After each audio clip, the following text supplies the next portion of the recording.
Okay, let's pause this. Pause this for a second. I mean,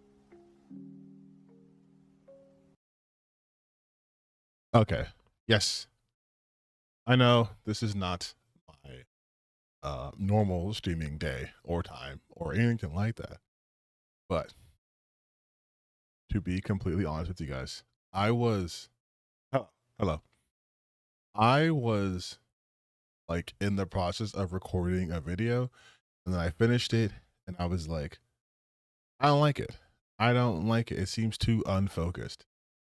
And I could have just, spent more time editing it, reshot it, whatever. I was like, you know what? Since I'm in an unfocused kind of mode, why not get on stream?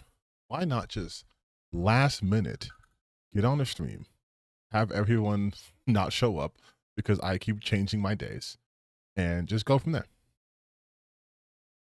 Because that is like, my number one style. I just kind of do whatever. Typical woke move, Rage King. I know. I was absolutely furious at myself. Because I was like, you know what I could do? I could like do some games today because it's the next fest. But then I was like, I'll probably do next fest like this weekend. So I'm not gonna do that. I I don't know Japanese, so I don't know what that says. This weekend didn't feel like a weekend. It felt too quick. Honestly, I can't agree with that only because this was the first weekend that I actually had a weekend. Like I didn't work Friday, I didn't work Saturday, I didn't work Sunday. Normally I work. Oh, good evening. Yes, hi. So is that konbanwa? Okay. I know I know a little bit Japanese. Skoshi. Hanashimasu. 日本語は話します。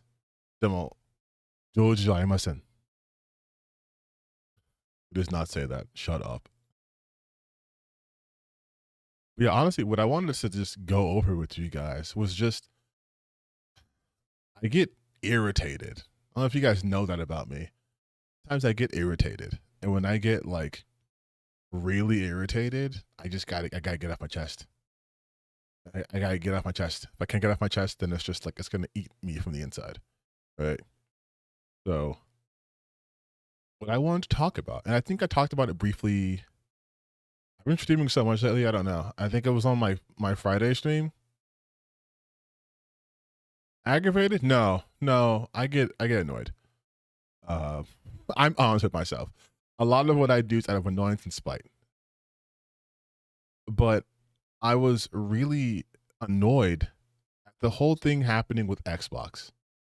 And I don't mean that in terms of I'm some Xbox fan, but everything is just irritating and annoying and I hate it. It's Australia. I have people in Australia. Hell yeah. It's only 3 p.m. over there. That's crazy. It's 8 p.m. over here.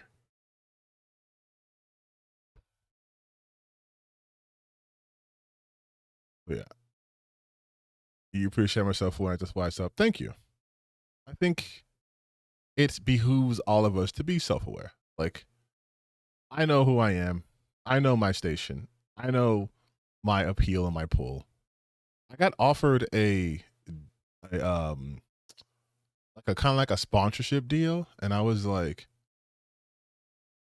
I don't think I'm the type of person to get sponsored. Like I was like, like I hadn't even heard of the brand, and it's one of those things where it's like they're like a discount. Like I think they do key selling. I'm like, that sounds too close, like the GTA shit and the G2A shit. I'm like, I don't know if I want to be associated with that. But that's neither here nor there. Just know that I potentially turned down some money because it does not align with what I am or where I think I am valued, like the channel. Anyways, whatever. Key sales are good. I don't know if I can like say it. Well, I didn't sign a contract about it. It's called like Ineba. I never heard of them. I never heard of them, so I was like, I don't know if I want to do that. I looked into them; they got good reviews, and I was like, I don't know if I want to do this shit. Though. I don't know if I want to like do deliverables. I don't think the content I do bleeds into like use my link for 10% off. You know what I mean? Like, who knows? Maybe when I get like a bigger audience or I feel more comfortable with that shit, I'll do it. But like now, I'm like, I don't really need to. But what I do want to talk about is the Xbox shakeup because this shit just seems I'm going to be a little bit conspiratorial today, okay? It's going to be a little bit conspiracy theory time because this shit don't feel right to me. Something just feels like a little bit off. Like a little bit off. So to start, what sort of triggered my hackles is I saw a tweet from Nib, and then he graciously put a GIF link up for a Verge article I've been trying to read all day today. So I want to read this article with you guys. It's pretty lengthy too, but it's a Verge article talking about like what's happening inside Xbox. So without further ado, why don't we just get into it. It is a meaty article, and because it's so meaty, I'm going to do my normal shit like this because I don't want a bunch of stuff on the screen. So, inside Microsoft's big Xbox leadership shakeup, Microsoft's new gaming CEO who wants to bring Xbox back from the brink by Tom Warren. Yeah, I wish it was a dark. Is there a dark mode? I have to sign in, huh, for a dark mode. Okay, fine. Xbox fans have been anticipating their time at Microsoft Gaming CEO Phil Spencer for years, but what most hadn't expected was the departure of Xbox President Sarah Bond too. For many outside the company, Bond seemed like Spencer's natural successor, a deputy of sorts. Honestly, that's what I thought. I thought that was going to happen. I thought it would just be like a, you're out, she's up, Matt Booty takes her spot. But obviously it didn't happen. Microsoft CEO Satya Nadella and Microsoft CFO Amy Hood clearly didn't agree. Instead of picking Bond for the role, Sarah Bond, Microsoft promoted Asha Sharma, a former Microsoft AI executive, to the top of Xbox. The decision to overlook Bond might have surprised many Xbox fans, but for the more than a dozen current and former Microsoft employees I've been speaking to, it felt inevitable in recent months. Phil Spencer, Microsoft's long-term Xbox chief, made the decision to resign from Xbox last year after a tough few years for Xbox. The giant Activision Blizzard acquisition had dragged on for far longer than Microsoft anticipated, and the need to grow the business saw Microsoft walk away from Xbox exclusive games in favor of multi-platform strategy. Microsoft has also been trying to reinvent the Xbox brand beyond the console with mixed results. I am of originally I was of two minds. Like again, when I was recording the video earlier, that you guys are not going to say I deleted it, but I was recording the video earlier. One of the points I kept making was this kind of right here, like this section here, where a lot of the complaints, and we would talk about Asha later on, don't worry, but a lot of the complaints I was seeing was simply from the fact that Asha isn't a gamer. And I don't know like how true that statement is. I know that there are some people who's got her gamer score, her gamer tag, and she only started playing games like this January. But that could also just mean she started playing games on her Xbox this January. She might be a PC gamer, like who knows? But my thing was that shouldn't matter. And the reason why the CEO being a gamer shouldn't matter is because Phil Spencer is a gamer, and that clearly didn't matter. People were still upset with the direction Xbox was going, to the point where they had a tough few years, and so he is resigning. It doesn't matter to me if you're a gamer or not for the CEO. What matters is your direction. Are you able to right the ship? Do you have good leadership, right? Because people rightfully criticize Herman Holtz for his leadership with Sony, with recently the, I was going to say cancellation, but really the closing of Bluepoint Studios. If you guys don't know, Bluepoint, they were in charge of basically all the cool ports, like the Demon Souls remake, the remake for Shadow of the Colossus, all that stuff, right? And people were getting on him for his decision-making skills and like his leadership, which is fair. But I didn't see anyone talk about the fact that Herman Holtz isn't some big gamer.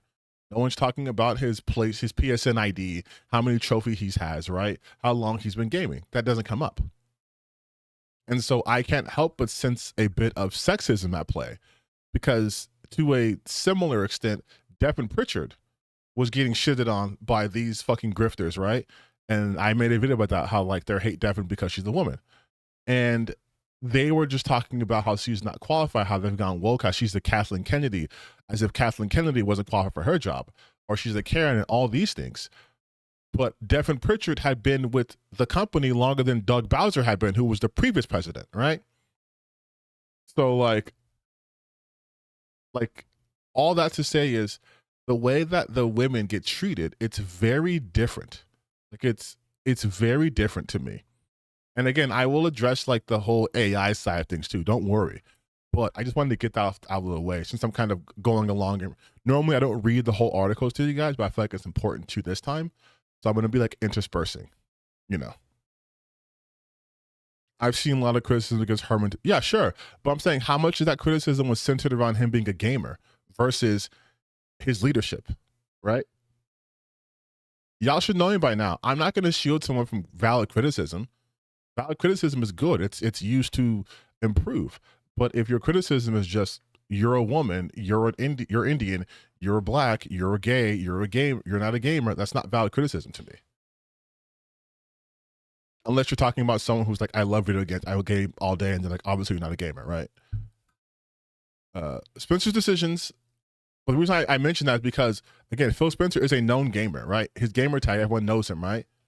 But even that didn't stop what happened to Xbox. That didn't stop gamers from being upset at the direction of Xbox. Because being a gamer as a CEO doesn't really matter if like your leadership is being questioned or if it's faulty or anything like that. Wait, I think I just got a comment, but I can't see it on here. Sorry. Let me just read the chat. I'll read the right here.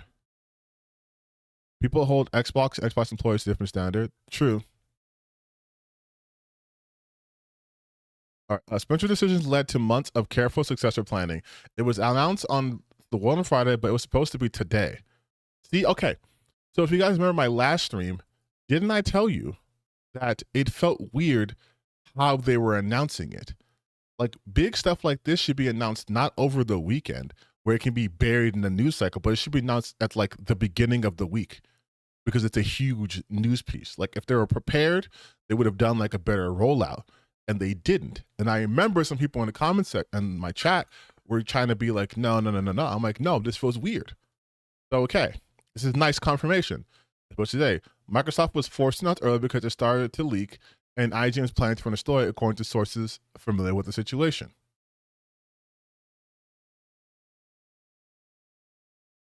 I think we're not seeing the same things. I've seen equal bashing on Herman and the whole Xbox thing, especially that Matt Booty shouldn't be there.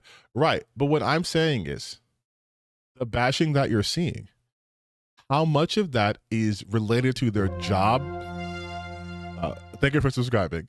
How much of that is related to, I'm going to put the sound off for a second. How much of that is related to their job performances versus them being gamers? Because Asha is getting a lot of shit for her job performance, what appears to be, even though she has not started yet. And a lot of the criticism is just she doesn't play video games. So what I'm saying is that is not a valid form of criticism.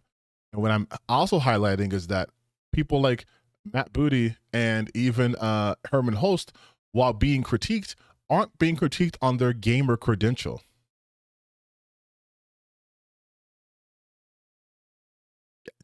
Moriarty and Jaffe are two people, right? I'm talking about as a whole. Like there are multiple people talking about the fact that she doesn't play video games.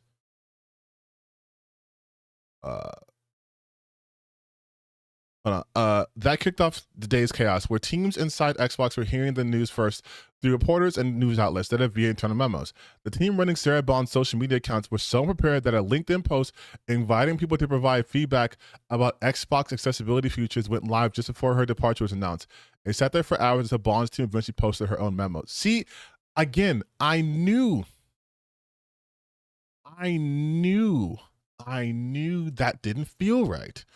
I knew that Sarah Bond shit did not feel right.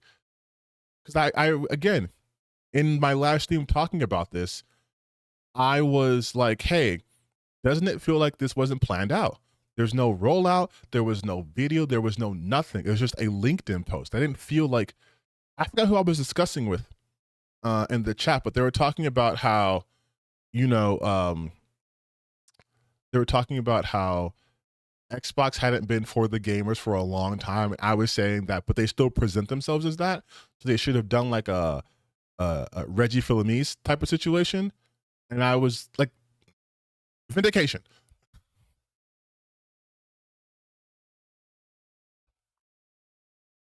Like, that's crazy. That is crazy. Microsoft executives shared 4 memos with Xbox teams on Friday, but only Phil Spencer mentioned Bond. That's also true. Okay, oh my God, I feel so vindicated because I was thinking about that. I'm like, no one mentioned Sarah. Sarah wasn't even on the blog. And then I was talking about the fact that it was a blog instead of a video. So all this makes so much more sense. I feel like, oh, this is very, I mean, overall, this is not a good situation, but this does make me feel good about my instincts with certain things. But I'm like, this shit smells fishy. It did not sit right. Nadella, Booty, and Ostrasham all had kinds words to Spencer, but no mention of Bond. Even Bond's own memo to her team didn't arrive until hours after the announcement and wasn't part of the Microsoft blog. Some employees I've been speaking with saw the writing on the wall for Bond last year. He was promoted to Xbox president in October 23, just days after Microsoft finalized its $68 billion. Jesus Christ, that's so much money. That's so much money. $68 billion to acquire Activision Blizzard. Bond has been crucial in getting the deal over the line with regulators and slowly started to become the face of Xbox as Spencer took on the complicated duties of integrating a huge new business into Microsoft Gaming. 6 months after Bond's motion, Xbox executive Kareem Chowdhury, who reported directly to Bond, departed Microsoft and triggered another shakeup of some teams inside Xbox. Chowdhury was key to Xbox backwards compatibility support, and helped bring Xbox Cloud Gaming to life as xCloud in 2019. I had completely forgotten about that. I had completely forgot about xCloud. I completely forgot about that shit. Just weeks after Chowdhury departed, former Xbox Chief Marketing Officer Jet West also left Microsoft in June 2024. That meant the Xbox marketing team was now reporting directly to Bond. A month later, Microsoft delivered a marketing campaign that signaled people didn't need to buy an Xbox anymore. The message was that you don't need an Xbox to play Xbox because games were available through Xbox Cloud Gaming and on TVs. This was all part of the Xbox Everywhere strategy that Bond had been pursuing, a vision to move the Xbox brand beyond its roots in console hardware. Months later, this is an Xbox campaign launched with commercials that positioned a phone or a tablet as an Xbox instead of just a console. It was a confusing campaign, and I'm told it offended many Xbox employees internally. Okay. So the Xbox Everywhere campaign, right? I understand what it meant to do because they just said it. But also, even while it was happening, they were trying to be like, hey, no, even if you're like not a gamer, you can still play Xbox on your phone, on your TV, on your computer, on whatever, right? The problem with that, though, right, is I don't know about you guys, but I don't think I've never been interested in playing a video game on my television. Like, I don't mean like using my console to connect to my TV. I mean playing it through the TV. Most people, even like who were like familiar in the gaming space, when you tell them like they're streaming stuff, it's hesitation, right? You're playing a competitive game, you're playing online, you already have to worry about lag and all that shit. You don't also want to worry about the fact that maybe the streaming service you're getting, your bit rate or whatever, your bandwidth is being used up, you're going to be getting lag or shitty quality. Because even now, in 2026, things buffer, right? Like you lose quality, people don't like it. So to put that as like one of your gaming targets is gonna irritate some people. Like to me, it's just as difficult to convince people to play on their TV consistently through like the Xbox game app than like than VR. VR's been around for a while, but VR is still very niche and very hard to like break into like the main market, mostly because it's cost, right? But like it's still a harder way to enjoy playing games. when we have been conditioned to either have a keyboard or a controller of some kind in our hands. So I think like that approach is kind of weird. And the messaging that you don't need Xbox because everything's an Xbox is always going to feel insulting to brand loyalists, because they're like, then why did I waste my time for X amount of years when I could just buy a TV for cheaper and have access to Xbox? You know what I mean? So like, that's why I think that wouldn't like have like flown well. It doesn't. And listen, this is coming from a person who truly, I don't give a shit about brand loyalty. I think brand loyalty is insane. But as someone who understands gamer brain, that feels like disrespect. That's why gamers get mad when like their exclusives go away. Even though again, that shouldn't fucking matter. They want exclusives. They want to feel like their investment in the product was worth it. And even though it shouldn't be harmful that other people can play Halo, like psychologically it's harmful for them. Because this is supposed to be our thing. Halo's supposed to be ours, right? You shouldn't get Halo, and now you can play Halo and like Gears of War on a PlayStation.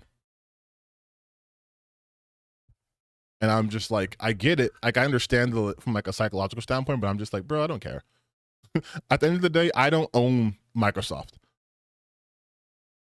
This is an Xbox also debuted months after Bond appeared on stage at the Bloomberg Technology Summit and announced an Xbox mobile gaming store that was supposed to launch in July 2024. It still doesn't exist almost 2 years later. Although attempts to redefine Xbox were clearly tied to the mobile store efforts, Microsoft still went ahead with This is an Xbox after the store was delayed. The pivot away from console, led by Bond under Spencer's direction, hasn't gone well for Xbox. Microsoft Xbox hardware revenue has declined for 3 financial years in a row, and it looks like those declining revenues are going to continue throughout fiscal 2026. Yes, that's what I mean, though. Like, they weren't giving people a reason to buy an Xbox. And again, I don't give a shit. Like, ultimately, I am for the games. I want to make sure developers are able to create the games they want to create and able to do so in an environment that doesn't involve them like doing severe crunch or crunch at all, to be honest, and stability. But I don't ultimately care if Xbox makes $600 billion instead of making $700 billion. I don't care. It doesn't matter to me. I don't care. Brand loyalty is everywhere, though. MLB, NBA, Apple, Android. You're comparing different things. Like, the NBA is the only professional basketball league you can have access to in the country. There's no alternative to the NBA. There's no alternative to like MLB or NFL. Those are markets, right? You have team loyalty, right? But like, that's not brand loyalty, because you can't go anywhere else, realistically. As opposed to a video game, I can buy Xbox, I can buy Sony, I can buy Nintendo, I can go PC, right?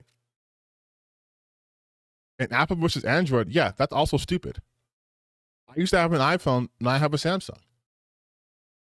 Like, brand loyalty in itself is dumb, because these brands are not loyal to you. These brands do not run things by you to make sure that you're okay with it. They do whatever they want to do, and they have psychologically convinced you that whatever they want to do, you want. That's how it works. They build an attachment to you. I'm not loyal to any brand. Like, I'm not loyal to any brand. Like, for my next GPU, I'm probably going to go AMD. Like, NVIDIA's not going to send their snipers after me because it doesn't matter. I'm for the consumer. I've always been for the consumer side. I don't give a shit about the companies. I care about the employees who work there for their conditions, but I don't care about the companies. What the fuck? But yeah, going back to Xbox though, like, yeah, their physical sales for their revenue, hardware revenue has gone down 3 years because they have simply not given people a reason to buy their particular console, especially if the console movers, right? The whole point of an exclusive game is to move the console, right? But if your console movers are already available on your rival competitor fucking systems, then there is no point. It's not I'm going to get a better experience on Xbox than I am on, say, like PlayStation. They have comparable specs, and you're getting access to more of the games really, because like Gears of War coming to PlayStation, they get all the Gears games that have come out till now, basically, right? So I understand that too. Most of the current and former Xbox employees I've spoken to in recent days are relieved that Bond is leaving Microsoft. I've heard from multiple sources that Bond has been tough to work with and built a team structure that meant if you didn't follow the vision or questioned it, you were out. Most that praised the ability to strike partnerships with companies and developers, though. I wrote in 2024 that Bond had staked her career reputation on the idea of Xbox being everywhere across multiple platforms and devices. This has also involved carefully managing her image both internally and externally, making her appear to be a gamer like Phil. In reality, she wasn't. I understand that Bond's strategy had been failing internally and had been questioned multiple times. Bond tried to push mobile and cloud over console to reach potentially millions more Xbox consumers, or sorry, Xbox customers, but the result has been a classic case of chasing tomorrow's customers by neglecting today's. I will say, this all right here does seem a bit hit PC to me, just because there's no way that Sarah was like allowed to do these things without the approval of Stadia, right? Like, to me, it seems like Microsoft as a whole is moving away from exclusively doing console stuff because they have tapped out their market growth on the console market. And even like PlayStation is tapping out their market growth, right? That's why you're having PlayStation games on Steam, on PC now. That wasn't even a reality like 5 years ago. And now I just downloaded the Horizon Forbidden West. You have the Horizon series, you have the God of War series, you have the Marvel series, you have the Ghost series going to be on there, like once Yote arrives. Like, PlayStation's pretty much also confirming that they have to look elsewhere to get more revenue. But I feel like this is sort of more like putting a bit too much of the blame on that regard onto Sarah. Bill Spencer's retirement has seemed inevitable to Xbox employees, particularly over the past year. In February last year, Spencer took a long vacation, and I'm told some teams had to wait weeks for a sign-off on some key changes. Shortly after his vacation, rumors started circulating inside Microsoft that Spencer was getting ready to retire. Microsoft was eventually forced to deny the rumors in July, claiming Spencer would be retiring anytime soon. I mean, technically,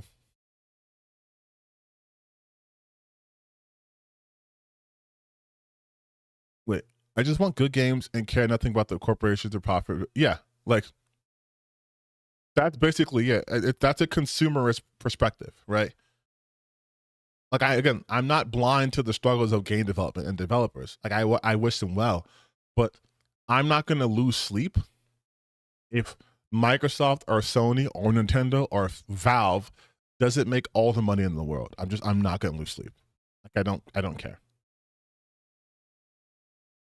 With Spencer's retirement official, Microsoft is hitting the reset button on Bond's Xbox strategy instead of embracing it further. Microsoft Gaming CEO Oscar Sharma is now promising the return of Xbox, and a clear message to employees that the strategy over the past few years has not been working. I want to return to the renegade spirit that built Xbox in the first place. I call bullshit. I don't think that's what you guys want at all, to be honest. I don't think that's what they want at all. And I say that because what made Xbox break out, right, was the fact that, first off, in reality, it was like one of the interesting things, it was an American-made console. Our other consoles were made in Japan, right? You had Sega Genesis, Super Nintendo, and like then PlayStation 2, the Nintendo game, like 64. Like, you didn't have an American console market there, so that was one thing to like break in. Like, that kind of made it stand out. And what made it stand out originally is it had Halo. It was a more powerful console, and it appealed to more Western sensibilities, right? All the big McShoot games are basically lived on Xbox. Xbox 360 was like the golden age of Xbox. So, like, to get back to that, I'm not saying you have to alienate your new audience, right? But like, you would then have to have a fundamental retooling of like the marketplace. And I don't think they want to do that because it's very obvious to me they want to integrate AI into more things, which, if anything, would be more alienating. I lose sleep. I don't want another video game crash. And there won't be a game crash. Like if put it this way, if they lost money, it's not like the game crash. If the game industry is going to crash, it's because of the AI tech bubble.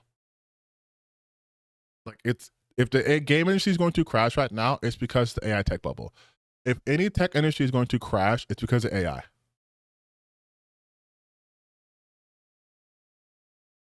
Do I think it's dangerous that people want wish Xbox evaporate? Of course. I've always said that. The people who say that shit are stupid. It's the same people who are like, I want Ubisoft to go under and burn. I want Xbox to burn. I want Nintendo to burn. These people are dumb. They don't understand how that would be a detriment to literally everything. You need to have a healthy competition in your market to keep things stable. Otherwise, you can just A, have a giant monopoly, and B, prices can go crazy, right? And if there's no alternative, people might feel like they're stuck playing the same types of games. That's why I've always talked about diversity in gaming in a large aspect, right? Because when people feel like they're reducing their options, they're going to stop playing. If my only options are like PlayStation, Nintendo, and there's no Xbox games anymore, right? There's no more Halo, there's no like Gears of War, there's nothing. That's going to turn to, and by that extension, there'd be no Call of Duty. Blizzard Activision's gone, right? That's Xbox. Like, like that's what I'm saying. It looks like Xbox might be even going the way of Sega. Not into hardware, just into software, which I feel like was ultimately was honestly the best idea. But whatever, let me finish this whole long ass article. We're almost done. Some Xbox employees' words shall force AI into everything Xbox does. I mean, shit, that's me. That's me. Yes, Xbox did fill the void when Sega left. And if Xbox were to leave the market, there would be no one to fill the void. Because at no point now, this many generations in, is someone going to enter the console market. Even the Steam the Steam machine, that's not going to save the console market. Where she puts AI and everything, but Sharma was clearly ready for that reaction. As monetization AI influenced this feature, we will not chase short-term efficiency or flood our ecosystem with soulless AI slop. Said Sharma in her memo, games are and will always be art crafted by humans and created with the most innovative technologies provided by us. I have spoken about this before, but I will state it again. This is the most PR part of her whole thing. Hello, Peach. This is the most PR part of her whole thing. I do not believe this for a second. I do not believe they're not going to integrate AI into their shit. You might say soulless AI slop, but when we talk about soulless AI slop, we're talking about generative AI in general, right? We're talking about how all of it's soulless. Generative AI is soulless. I believe what they're saying, though, here is we're not going to have soulless AI slop. We're going to have human-crafted AI. We're going to have our technical like artists and supervisors working hand in hand with Copilot, working hand in hand with whatever generative AI bullshit we use. They'll be overseen by human hands. Like, that's what I think they're talking about. The other concern is that she's been appointed by Nadella as some kind of executioner of the Xbox console. Her memo doesn't suggest that, and Microsoft could have easily appointed Matt Booty into that kind of role to push game publishing instead of the console. I get the impression from sources that Microsoft wants a turnaround and is worried about losing Xbox, as it's one of its only remaining successful computing brands. Yes, this is what I had said earlier in this, I guess, stream, right? That it felt like they were on a time crunch, that they are given orders from the top down. Because what I believe, and I mentioned this in my video that no one's going to see because I deleted it, but what I believe is they did the numbers and they're like, hey, we are going to either have to like completely kill the Xbox brand or get rid of it or sell it off or whatever. And this is our most successful brand right now. And we're losing money. So we need to fix this ship immediately. No pomp and circumstance. Phil Spencer, your retirement happens today. Sarah Bond, you're out. Asha, you're in. Matt Booty, you're up. And that's where you got the, I mean, they kind of confirmed that, but that's how you got the press blog kit, a WordPress ass rollout instead of like a traditional one, right? And because they want to turn this around, get people excited, get investors in this, right? They're going to push AI in their shit. That's the only way tech companies now get money. Is like if they push AI. We're using AI to help with our script. We're using AI to help create new worlds and all that shit, right?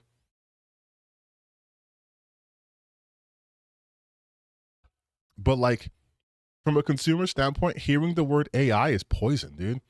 Even if they're like, hey, you know what? We're going to have it where it's going to be working as an assistant tool with gamers, all that stuff too. From the optics, AI is poison. It is. Like, I wouldn't even brought it up, to be honest. I wouldn't be like, yep, we're gonna make good games, and that's that shit too. Because it is a poisonous term. For good reason.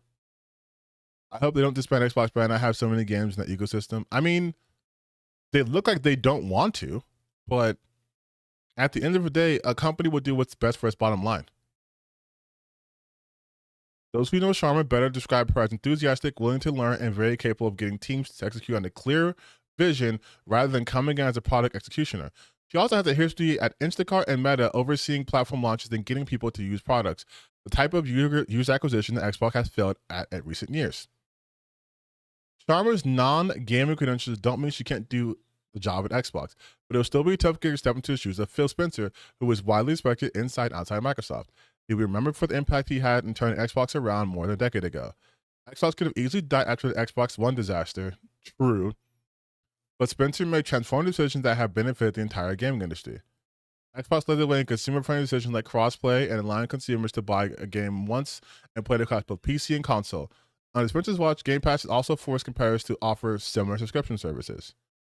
Spencer's also departing at a time when the Xbox Series SX generation has failed to put a dent in Sony PlayStation sales, and during a period of turmoil in the game industry within Xbox. Layoffs and studio closures have plagued the Xbox division after the Activision Blizzard acquisition, and there are big questions about Microsoft's gaming acquisitions, the side effects of its Game Pass push, and the future of Xbox console itself. Spencer won't be here to answer them anymore. Sharma now has the opportunity to define the next 25 years of Xbox, and we're about to find out if she can turn Xbox around and execute on a clear strategy. The next 25 years belong to the teams who dare to build something surprising, something no one's willing to try and have the patience to see it through, says Sharma. We've done this before, and I'm here to help us do it again. Wow, streaming on Monday. I know. Okay. So before I get to the other part, because this is, again, there's a reason why I wanted to make this a stream and not just me sitting here editing and talking to nobody, right? So after that article, which does come up as a bit like of a hit piece towards Sarah Bond, right? At least in my opinions. It makes Sarah Bond look not too good.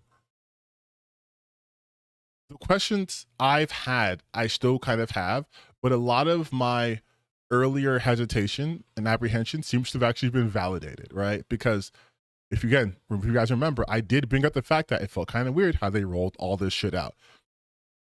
It felt kind of strange. The reason why I think Xbox has not been able to make a dent in PlayStation and, to be honest, Nintendo, is because Xbox was operating way too much like a PC company and not like a game console company. If I was Asha, I am no longer doing, you can have an Xbox Series S, you can have an Xbox Series like SX, you can have Xbox, that's too much. There's too many Xboxes out there, okay? Also, the naming scheme is fucking confusing.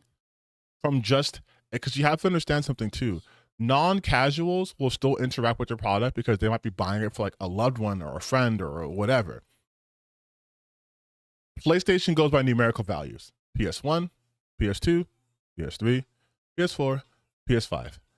Nintendo names are different enough, except for the Wii U, where you would not confuse the consoles. Like Nintendo Switch, Nintendo Switch 2,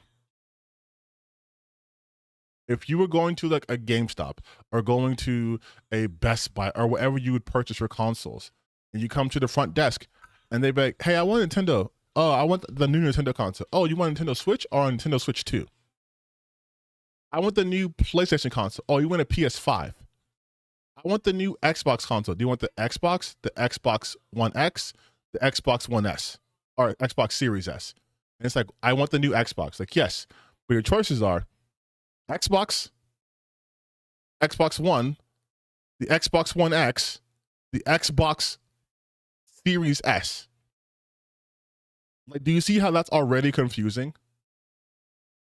Like, that would be simpler for like a hardcore like PC audience who's like, oh, okay, we have our GPUs, our CPUs, your coolers, your motherboards with your RAM and all that shit. But for someone buying a console, that's confusing. On top of that, right? Exclusives. Like I said, I don't give a shit about exclusives because I don't give a shit about consoles. I don't play console games anymore. I've been PC game for the last like almost 10 years now. But to people who buy consoles, these are costs, right? These are costs. Do I want to spend $400, $500, $600, $700 on this console? What's going to convince me? It's almost like voting, right? You guys thought we'd go without talking about things from a political standpoint? You're crazy. But it's like voting. You have to earn my vote. You have to earn my purchase. What do I get if I buy a PlayStation? I don't have a PC in this example. What do I get if I buy a PlayStation? Oh, I get Spider-Man. I get Ghost of Yotei. I get the Uncharted series. That's fucking sick. I get Demon Souls. Not anymore though, because Blueprint's gone, but I get Demon Souls. That's awesome. That's cool. What about if I buy Nintendo? You get access to our entire library, plus PlayStation Plus stuff, right? You get access to the entire Nintendo library from the past. Plus, you get Mario, you get Zelda, you get Donkey Kong, you get Kirby, you get all these things. And it's like, wow, that's awesome. What about Xbox? Oh, you can get Halo, which is also on PlayStation now. You can get Gears of War, which is also on PlayStation now. It's like, okay. Any other series that's just on Xbox that, like, no, not really. Like, we get timed exclusives, but no, a lot of our stuff was actually going to go multi-platform. So it's like, oh, okay, cool. So I'm going to buy the cheaper console that's going to give me access to your games plus the other games, right? I get Spider-Man and I get Master Chief for cheaper. Yeah, okay, I'm going to do that. Like, that was obviously like, again, because consoles are moved by their exclusives. Multi-platform games don't move consoles. Multi-platform games is for the consumer. Where's my Crackdown PS5? Crackdown series is dead, and they killed it, and they shouldn't have. Do I think console exclusivity is good for the company? Like, okay, so like, if I'm Sony, do I think me having lots of console exclusives is good? Yes. That's Nintendo. Nintendo has the most exclusive consoles, the most console exclusivity. You can play, like, you can have a console exclusive game and it's still available on PC because PC is not considered a console. You don't have any Nintendo games anywhere outside of Nintendo. You can only play Nintendo games on Nintendo. If you could play Nintendo games on like PC, that would, I mean, honestly, would be fucking awesome. But that would definitely cut into the sales of Nintendo in terms of hardware. Not software. They might make up the difference with software, but it definitely cuts into sales of hardware. Because why would I buy a fucking Switch when I have a computer that can do better than Switch? Why would I want to play Zelda at like 720p, 30 frames a second when I can play this at like fucking 4K, right? Nintendo will never be multi-platform, but Nintendo just doesn't do that. Nintendo's super old school. Nintendo doesn't even allow you to communicate in the modern settings. You still use friend codes for crying out loud. Like, that's, yeah, you're never going to have that for Nintendo. No, Nintendo's too old school. Nintendo's traditional.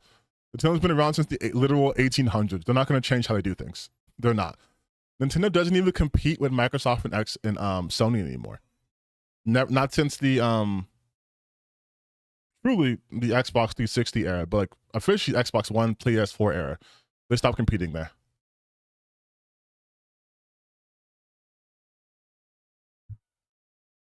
So Bethesda, Obsidian, and Blizzard Activision going console exclusive should happen from the company's perspective. Yeah, it should, but it didn't, right? And I think part of the reason why it didn't is because of monopolies, right? They promised they wouldn't do that, but also because of their failed strategy. Like, yeah, if you could only play fucking Call of Duty on Xbox, then yeah, that would have made Xbox would have been selling way more units. But that's just me thinking as a capitalist. Me as a consumer, I don't care. Put it on every console. Put it on my phone. I don't care. But we saw this article, right? And I want to show you guys the tweet that that got me interested in this article, because I think it's very, well, interesting.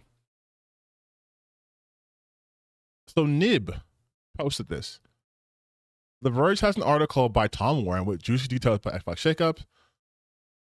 Unfortunately, I believe this could be Xbox running indirect PR to bolster Asha Sharma and scapegoat blame onto Sarah Bond for Xbox's recent poor performance, and that Tom Warren may be a key instrument to the hit piece. There are numerous factors that have me theorizing this. For a start, the article attempts to pin the blame on Xbox prioritizing cloud over console on Sarah Bond.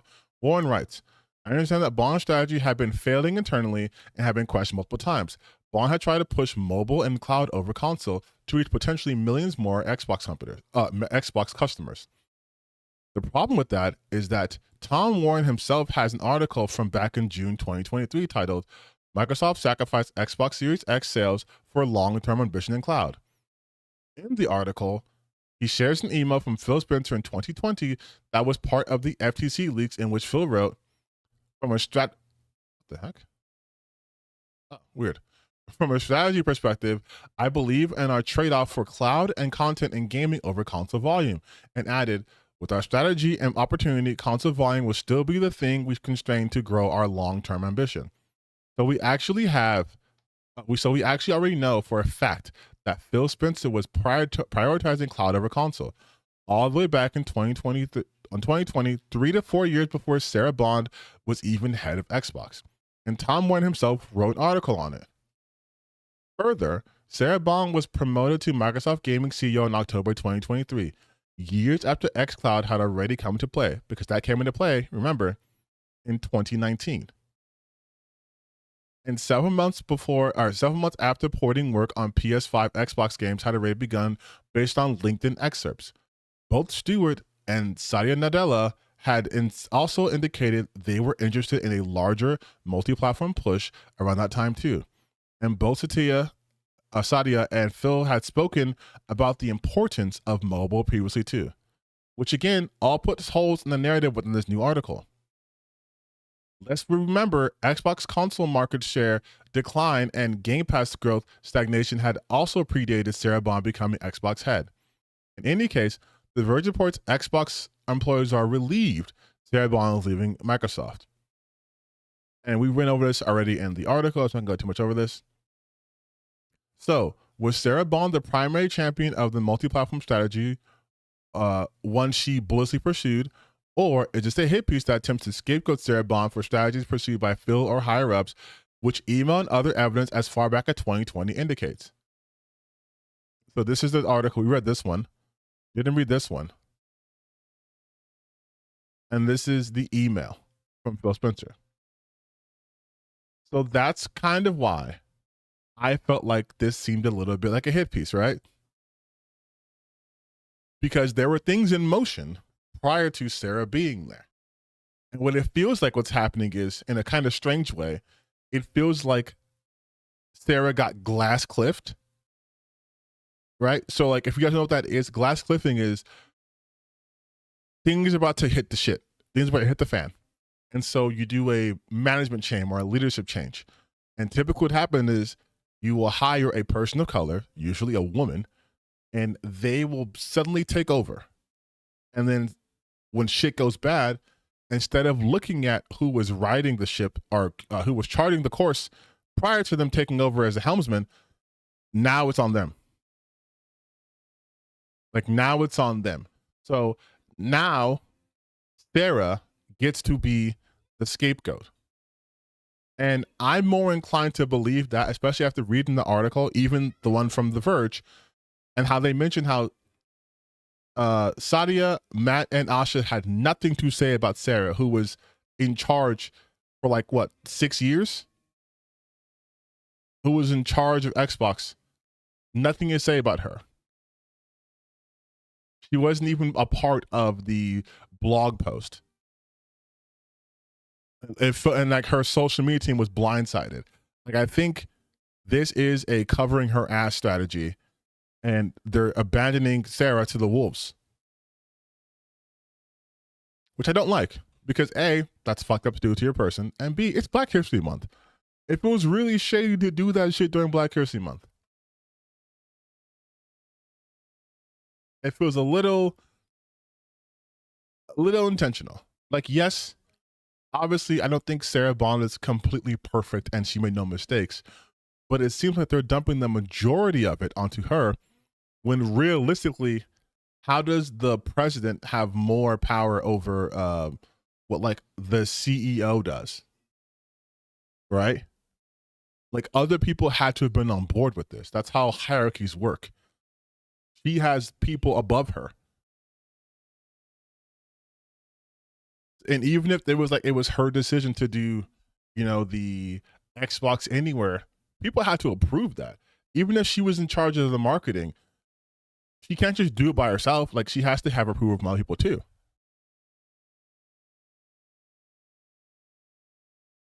So like, yeah, that feels a bit like to me.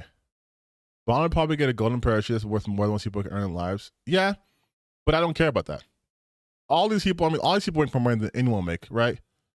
Everyone we're talking about is going to make more money than God, right? But still, we're focusing on the treatment aspect of it. I'm not focusing on the financial aspect of it. I kind of think sometimes that's super reductive too. Like, if I got fired from my job and if I got aspersions cast out my character, and now it might be more difficult for me to get more jobs, even if I get a decent package or a sweet deal to leave or get fired, it doesn't take away the fact that as a human being, I was mistreated, right?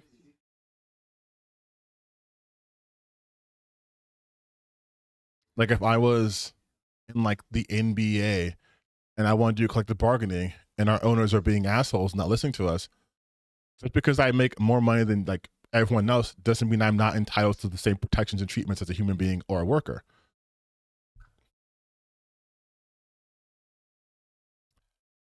But now I want to talk about the new boss of Xbox, because there's some weird shit that she's done apparently, and I feel like we should talk about that. The new head of Xbox is worried about birth rates, but says AI will save us. 5 months ago, Asha Sharma talked about how AI could turn around declining fertility rates. I think that's an insane thing to say. After the shock resignation of Phil Spencer and Sarah Bond, which we talked about, the game was attempting to piece together exactly what would happen next to Microsoft's gaming brand, especially under the auspices of new leader Asha Sharma.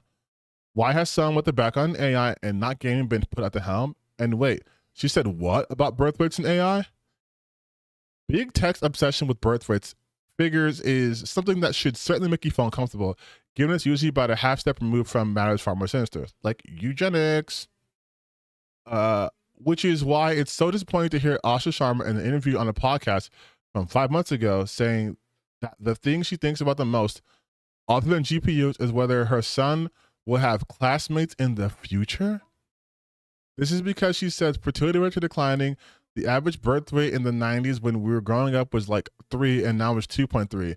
And 2050 it's estimated to be below replacement. This is Strange on its own and also completely wrong, but her next words make it far weirder. I think that AI can have such a big effect on it, and already is.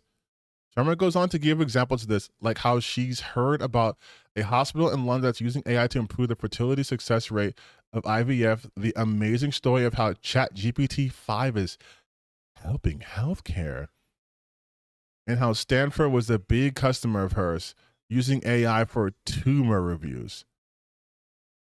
Of course, the reason of the decline in birth rates in the U.S. is multifactorial, but almost certainly primarily about income. And the absolute, not yet. Yeah, that's true, right? This is based on Reader's part. In affluent 90s, people felt confident about being able to afford 2 or 3 children, but in the 2020s, that's a far more costly prospect. If people in big tech were genuinely concerned about the number of children being born, their attention would be wholly focused on making American lives more affordable, providing better benefits and support, and increasing wages, and not, say, on replacing workers with ineffectual AI while driving industries that rely on paying low incomes. Summer's numbers are way off as it happens. The fertility rate wavered between 1.9 and 2. In the 90s and hasn't been close to her claimed 3 since the mid 60s. It dipped as low as 1.6 after a steady decline following the financial crash of 2008, but in recent years it has begun to recover. It was back to 1.8 in 2025. So in effect, a difference of 0.1 since Sharma's heyday of baby births. But to put everyone's mind at rest regarding those empty classrooms, as it turns out, we don't just distribute however many children are around into current numbers of classroom. That'd be a weird system. So even if birth rates were suddenly halved, we would just have fewer schools. Am I really explaining this to the head of Xbox? Now,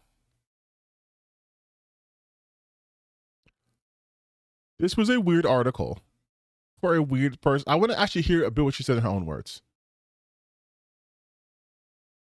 Oh, this is a 50-minute. Oh, but it went to the part. Okay.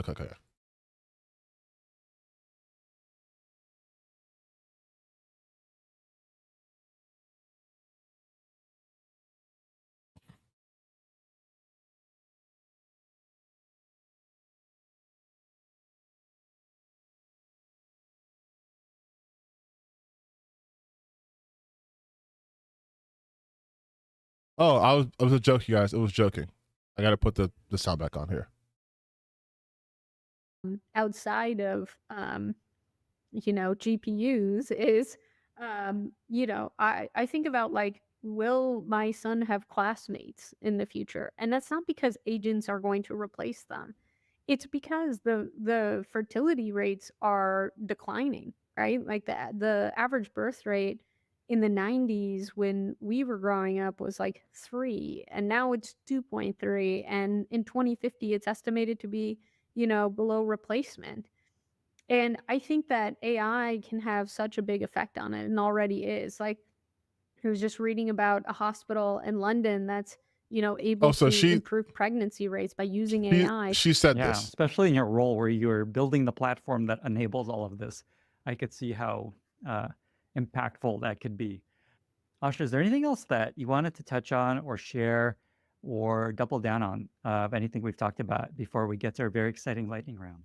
We touched on it a little bit, but I think that with the advent of agents and products that think and can act and reason, there's going to be this kind of new wave around RL, and I have a deep belief that will become one of the most important product techniques, kind of the next season, or at least the next few seasons. And RL is And reinforcement learning. yes, exactly. Like, I believe we will see, just as much money spent on post training as we will on pre training, and in the future more on post training.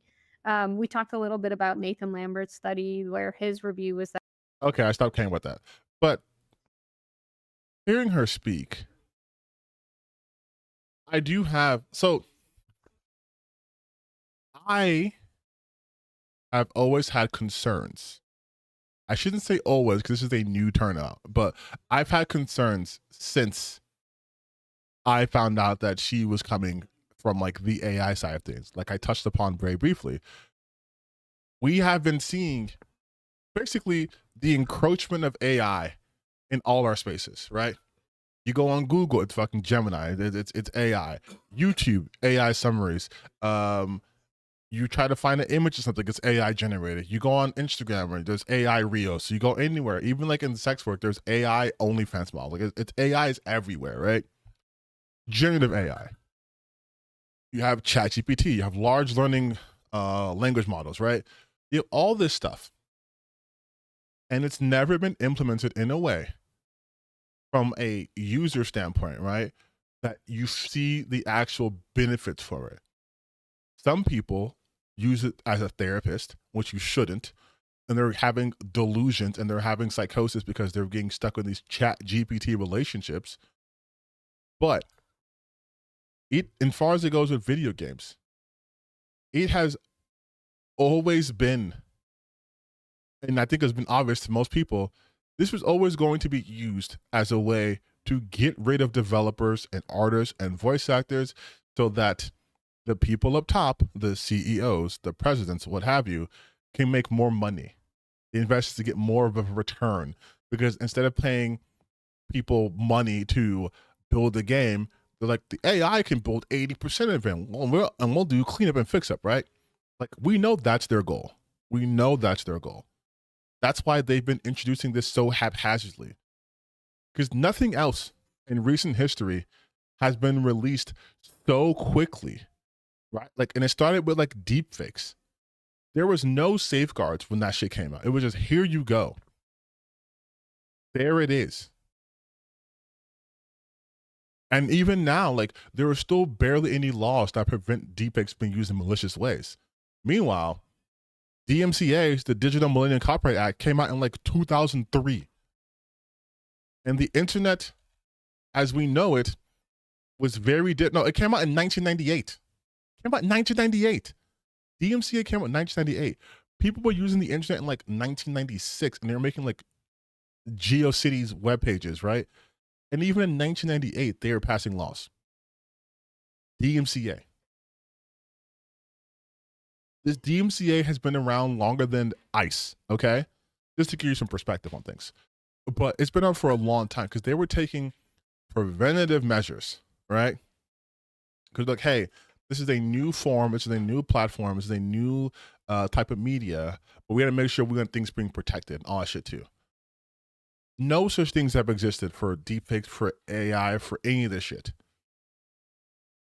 Because I believe, this might be a little more, tinfoil of me, that there is a more sinister outcome at play in terms of wanting to use your information to spy on you, in terms of wanting to collect so much data on you that they can create like avatars of yourself online so they can, sell you things quicker, or in gaming so they can cut out the middleman, which is in this case would be the developers. But I say all that because Asha's comes from that background. And she just said some insane shit that we also heard and read about focus on birth rates, which I never, ever think is a good idea. I think people who are obsessed with birth rates should not be trusted. Especially because, like the article mentioned, birth rates are declining because people have no money. People don't have money to do this shit. We don't have money to throw around anymore like they did in the 90s. And so because of that, you hiring someone whose background's in AI, which most likely means that they are going to be implementing needlessly AI stuff, right? Are pushing AI in some way or form that we're not going to like, is less appealing to me as a consumer now. So like, if I was going to give Xbox a chance again because they're in a new direction, and I see the person directing the ship is like super into AI, that would give me pause. Like that would give me extreme pause. And on top of that, people, now I'm going to be defending her a little bit, okay? Because there are people online, who, the usual grifters, right? Who are seizing upon this apprehension and trying to mold it into making it part of this culture war bullshit, when in reality it has nothing to do with it. I have seen people talking about how, we're not going to name names because I'm going to give them any attention, but I have seen people who have already started going in on the fact that she is an Indian woman and that somehow is nepotism, even though we know that that'd be cronyism and not nepotism because she's not friend or family of Sadia, but still saying that her being Indian is why she got hired. People saying that she doesn't have the credentials for it, right? People saying as if they know the hiring processes of a CEO or whatever. People saying that, this is the DEI hire or whatever, right? I need you guys to use your brain or whatever is left of it and understand this is one of the rare opportunities where you have a clear and popular path of valid criticism. The AI shit. Like her being like a pro AI person, like that could be your avenue right there. Because like I've mentioned before, there are many, many, many, many faults with AI. And again, we're talking about AI like in the generative sense, right? The fact that it steals people's work, it creates nothing. It steals work. It is like almost an anti-artistic tool. It is now a selling point for a game to say not made with generative AI. Like that's a selling point. I got an offer a couple of days ago for a key for a game, and they were pitching it to me, and they said it uses AI, and I said nope. Uses generative AI. I was like nope, pass. Right? It is toxic. That is an avenue you can take, but to still be like it's because she's a woman. It is because she is, Indian. He's so stupid. And also, her not being a gamer doesn't matter. Doesn't matter. Like at all. Like it doesn't matter. Because you want to know why? Do you guys play Grand Theft Auto games? Did you play Red Dead Redemption? Did you like those games? Do you think Strauss Zelnick is a huge gamer? Probably not. No one cares because the product is good. Phil Spencer was a huge gamer. Phil Spencer is resigned now. And Xbox during his tenure towards the end didn't do too well. Oh, so he said he didn't play games. Perfect, yeah. But it doesn't matter.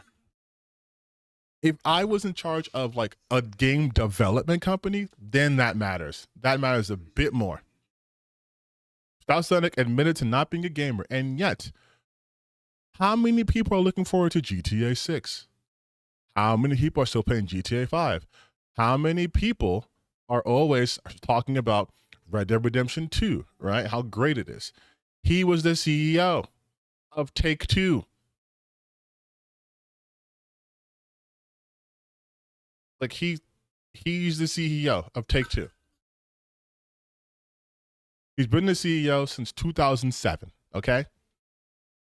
I ain't hear nobody talking about how he's not a gamer, so he's gonna be bad. Because no one cares. Because I think we intuitively know CEOs are so far removed from the place they run. They just have to be good at business. That's it, exactly. One of the key points of good leadership is knowing your weaknesses and finding people to shore that up. Like imagine if I ran a company, right? I'm a gaming company and I play games. I love video games, but I'm a bad leader because I don't know how to play the market. I don't know how to sell this thing. It doesn't matter how good I am at games, but you could be like, yeah, I have no background in video games, but I did graduate with a master's degree in like business communications. So I know how to get into the room with the people who know what to do. You hire the people who are qualified and they handle it for you. Your job is to make sure you've hired competent people. Your job isn't to be like, I am also a gamer, because that doesn't protect you from shit. Again, Phil Spencer is a gamer. Phil Spencer is no longer at Xbox. Like people, like people were acting as if I was seeing this on Reddit a lot too, but even on Twitter, people were acting as if that was the number thing. Oh, where's the passion and desire and da da da da da da? It's like, You don't need that from your CEO. You don't. What you need is your CEO to be able to recognize talented people, to surround himself with people that can tell him, get this developer, acquire this company, hire this person to be your president. That's what you need. You need that. Like, it doesn't, again, the word that a lot of online gamers seem to hate, but you need diversity. If it's just like, oh, I'm a gamer and you're a gamer and he's a gamer and they're gamers, great. But we all love first-person shooters. We're first-person shooters. First-person shooter market is not the same as an action market. It's not the same as a hack and slash. It's not the same as RPGs, obviously, right? You need someone who's able to be like, hey, we need to enter these markets strategically. I love RPGs. I can probably help in the creation of an RPG or two, right?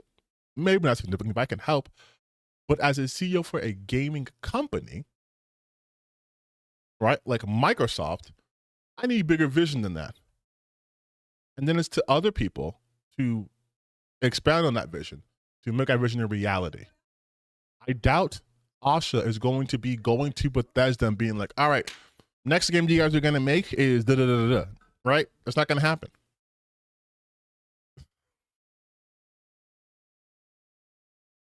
She's not going to be super hands-on. There's no way. Because those companies that she goes to also have their own CEO. But they also have people they have to their answer to, right?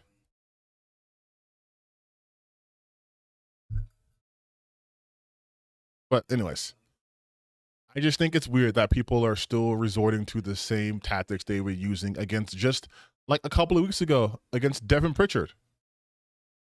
If you guys saw my video on that one, like they just hate her because she's a woman. It's nearly the same thing. So now I'm gonna be a liar because I am gonna be showing the people who were saying that shit. So I guess, don't trust anything I say. Well, look, woke slop. This is Geeks and Gamers. Nintendo's new CEO is Catholic 2.0. That's my video, which is good. Watch that one. You have Wagner Knows Why. White Karen Devin Pritchard becomes CEO and promises DEI. Another Smash JT. By the way, Smash JT loves to attack women. I don't know if you guys noticed that, but he has multiples already of her. Like multiple videos of her already. What's my opinion on anti-woke grifters like Andy Pants Gaming? Chat, you can tell them. You can tell that person my opinions on Andy Pants Gaming. And then it's like, so you saw that, and then you have Meet Nintendo of America's newest president, Devin Pritchard. She'll nuke gaming. Damn, another one? Jesus Christ. She really did go in on Devin Pritchard. Nintendo's president steps down and is replaced by a woman. Oh, hypnotic. Oh, hypnotic. And if we type in Asha, you'll see almost similar types of videos. Nepotism, literally because she's Indian. By the way, we saw Libba's last stream. It's just because she's Indian. It's just literally because she's Indian. That's it. Damn near 20 minutes of him being racist.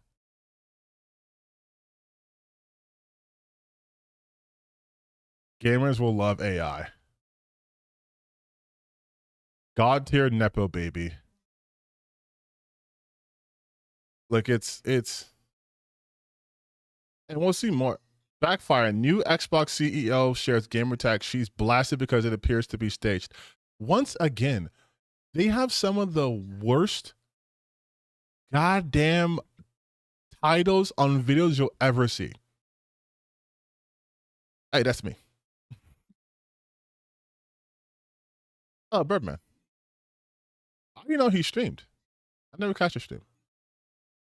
But yeah, like you've seen it. Like there's going to be more and more and more and more videos about her. Watch.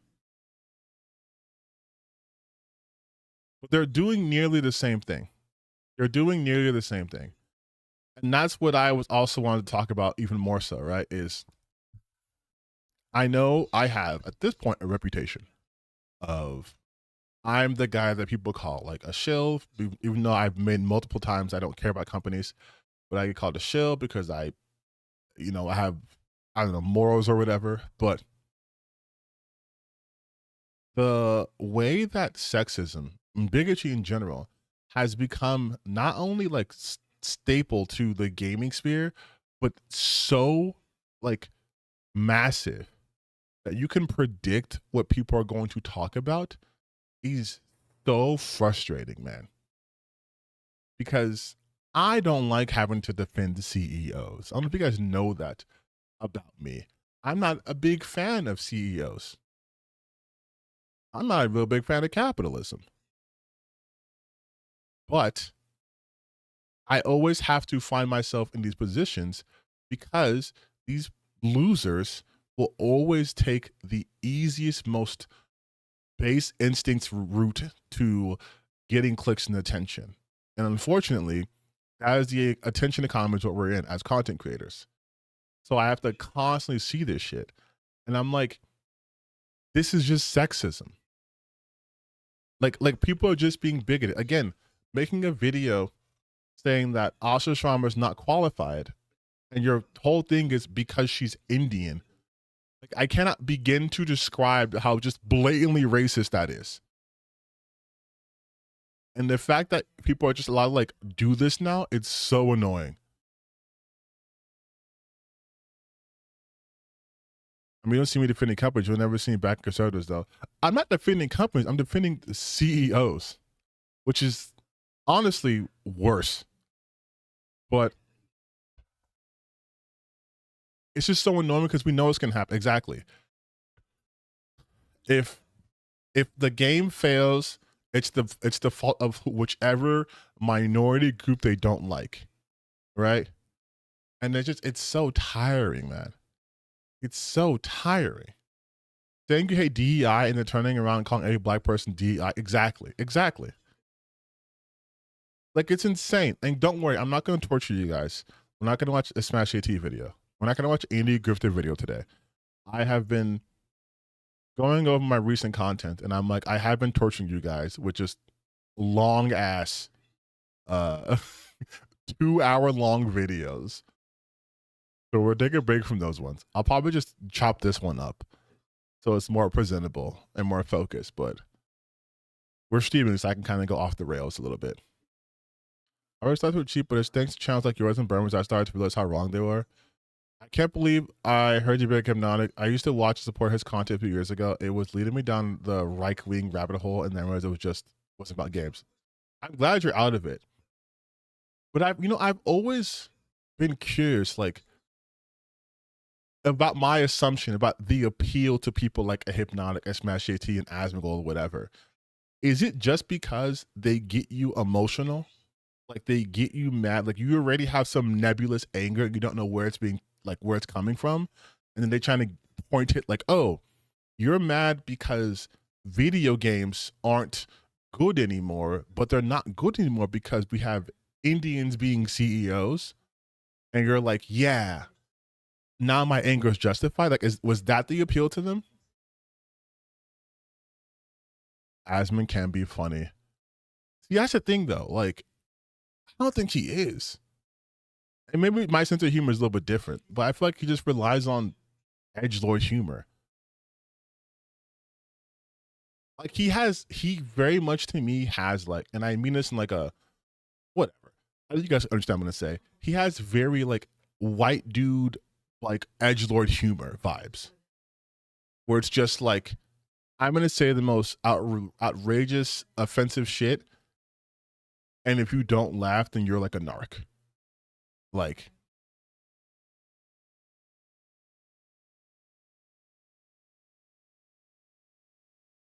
that's what it feels like to me. Also, I appreciate comedic timing, and I've seen his stuff. I'm like, I don't think he has good comedic timing.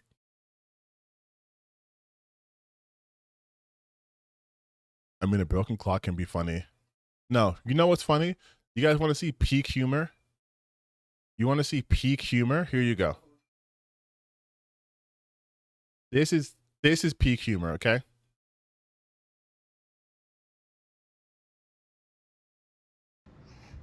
Small.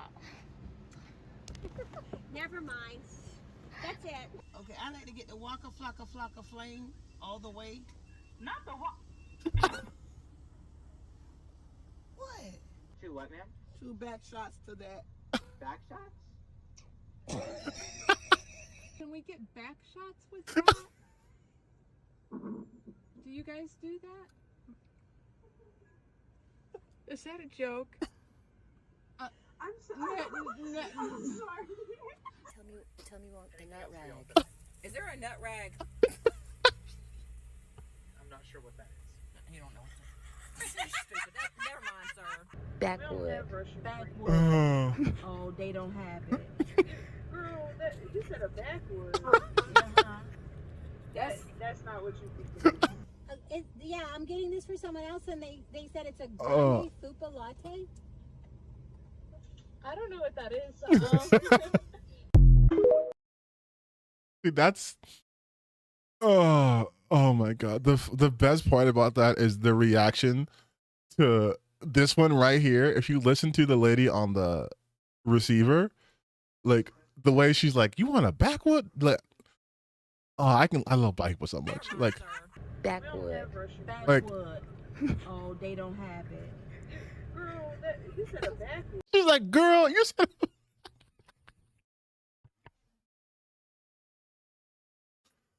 Oh my god. Oh my god. I think I'm crying again. Oh, I'm crying again.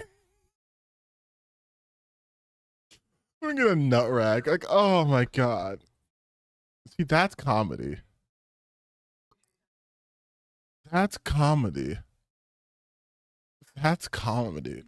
Speaking of Asmongold, did you see that the botters are claiming he owes them 50K? I have not. I have not seen that. Also, I want to say something, okay? Botting is so stupid. It's so stupid. Because there's only two outcomes, right? Like, let's say you're a content creator, you're a streamer, you're on Twitch, and you start botting your views. You suddenly have like 10,000, 20,000 people watching you, right? The thing is, people know how botting works. They'll just look at your Twitch stats and be like, you had 10 viewers, and then within 2 minutes, 20,000 people showed up. So either you paid for bots or you got botted. If you're paying for bots, you're spending money to look like people give a shit about you. And they look at your chat and it's moving in slow motion because only 3 people are watching you and engaging with you, right? So then you look pathetic. You honestly look more pathetic than if you're like a 0K, 1K, or a 0 viewer, 1 viewer Andy, right? Like, that's more pathetic that you are paying for. It's the same. You know what it is? You know what? Botting is the equivalent of if you had a website that you created that was 100% made by AI and just had bots. It'd be like, I don't know, like, for example, just imagine you made a gaming website and you were like, no one likes me and I have no friends. So I can't hire people because no one wants to work for me. So I make an entire website. Again, imagine it looked like this. Imagine it looked like this, right? Imagine it looked like this, right? This is the equivalent of botting. This is the equivalent of botting to me. Creating a website ran fully by AI, including the comment sections having AI, just because no one actually wants to engage with you, right? You give the appearance of people interacting. It makes you feel like people give a shit about what you think about. But in reality, there's ghost. There's nobodies, right? That's what that feels like to me. And so if you are paying to then bot other people, you are spending money to make other people look like they have more impact. All that does is raise someone else's profile. Like there was really, to me, there was no positive to botting, because the services only work as long as you pay them. And like you mentioned, if Asmongold had to pay people to do that shit, he owes them $50K. That's pathetic. But if you're also botting other people so other people can accuse him of botting, it's like, that's also dumb. I thought it'd be pretty sweet to have that as a homepage to pull data to me. I think having AI do everything for you is such a brain rotting activity that like this website should be put in the DSM-5. Like that's a problem. Also, I was not reading the chat. I'm so sorry. You fleeced people out of their hard-earned cash. I don't understand. Were you like working with Hypnotic or something? Because you just watched his stuff. You didn't fleece anybody.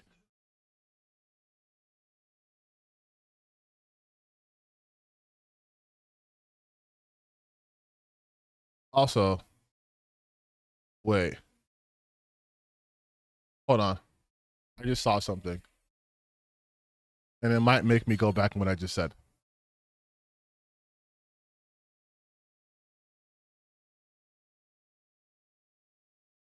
This is what he looks like?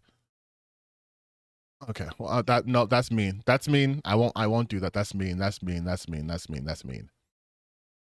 And I'm not that mean of a person, so I won't do that. But I am a bit of a liar. You besides some people in their circle actually think like us, but they are just lost in the sauce. That line hurts. Not directly, but I helped. I mean, I don't see how you could have helped. Like, literally, unless you were like funneling people to him in order to like give him money. My personal free ground news site, I guess. Okay, so remember when I said we're not going to watch any grifter videos? Remember how I also said I lie? But I'll give you guys the option.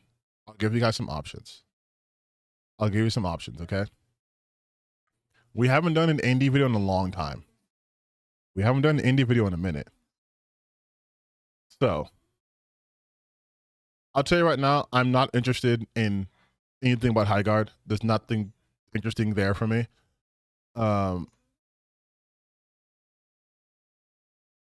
So we can do, yeah, I know he's boring, but it's sometimes just like, you gotta check in on people. You were hyping donations like crazy. Okay, then I mean, like, I can't tell you that you shouldn't feel responsible for that, but if that's how you feel, I mean, just if it's a low point in your life, there's ways to turn it around, right? Now you can hype up other people's content that you feel like will help get people out of that right-wing pipeline. Okay, I'm curious about this video because it has OnlyFans, Hollow Knight, and Kingdom Come Deliverance too. So I am kind of curious as to what the hell concoction this might be.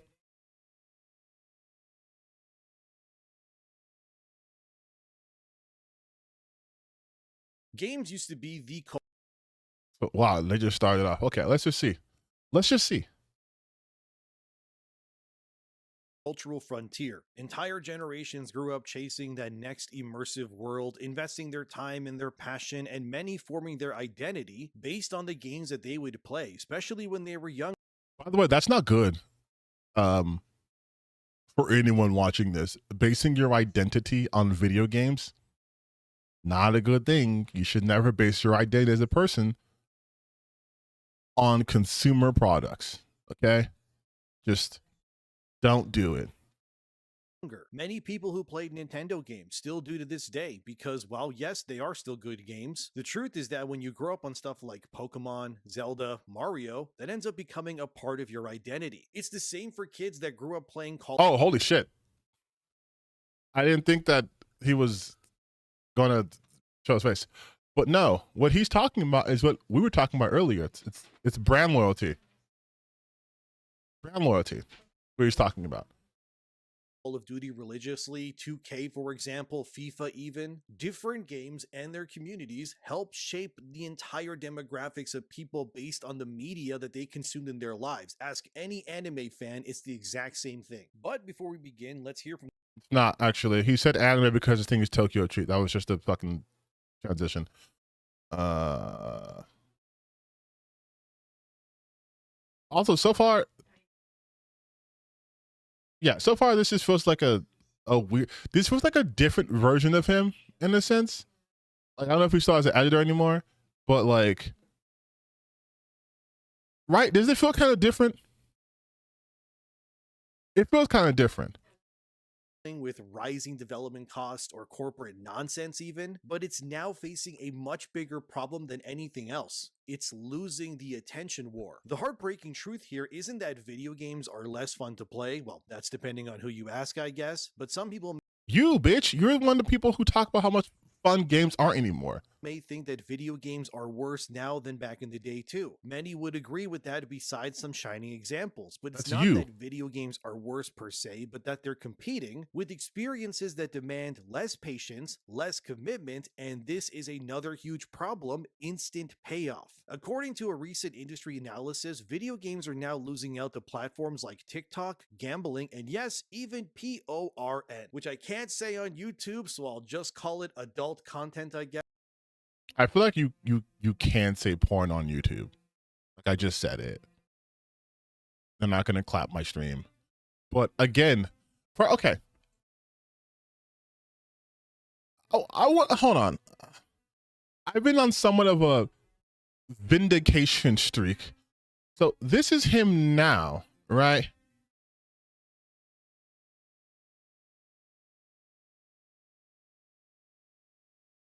This doesn't sound like the Endymion of the past.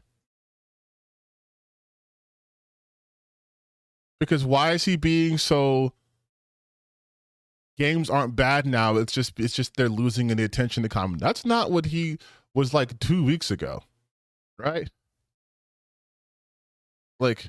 If there's one word I think I never want to see ever return in any capacity in our society, it's the word woke. Not because the word has lost all meaning, but unfortunately, that it's become a rallying cry for brainwashed individuals to keep pushing their usual nonsensical beliefs onto all of us. Yeah, this video is going to be hitting a lot of things, games, even movies like Snow White, for example. Just let me explain, alright? It's all gonna make sense by the end of it, I promise you. Anyways, the point is that woke media in general, I guess, is trying to make a comeback, and depending on who you ask, like this feels like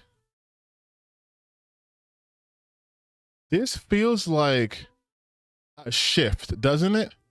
Because now he's suddenly I'm the guy who sits in front of the screen and shows his face. Like, what are we trying to do here now?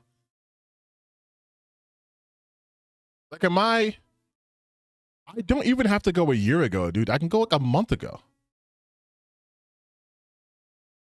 Like, I didn't think I would be making another video on this game in all honesty, but then I started to see a narrative forming that I just didn't agree with, which is why now this video exists. I'm now seeing people online claiming that a game like this is pointless, derivative, and not worthy of what it's being awarded with, and it's not only that, but it seems to me that there are people But like that vibe, right? Like and the thing is too, again, he said that there's some people who say games aren't fun anymore.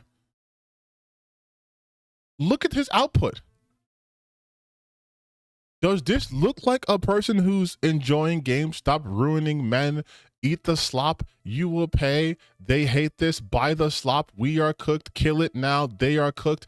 Does this look like a person who's like, I actually speak very highly of games and I have really good takes and I'm really well thought out? No, there's something happened. Losing views and engagement. No, he's still getting around like almost 200K. I don't think it's that. I think, but I do think possibly, like I've been saying for a while now, the shift is happening. And he's realizing that he's on the losing end. Now he's trying to switch up his style. Like, look, now it's like, look, you guys, I'm into all this other stuff. I'm into comic books. I'm into manga and anime, and look at all this other stuff.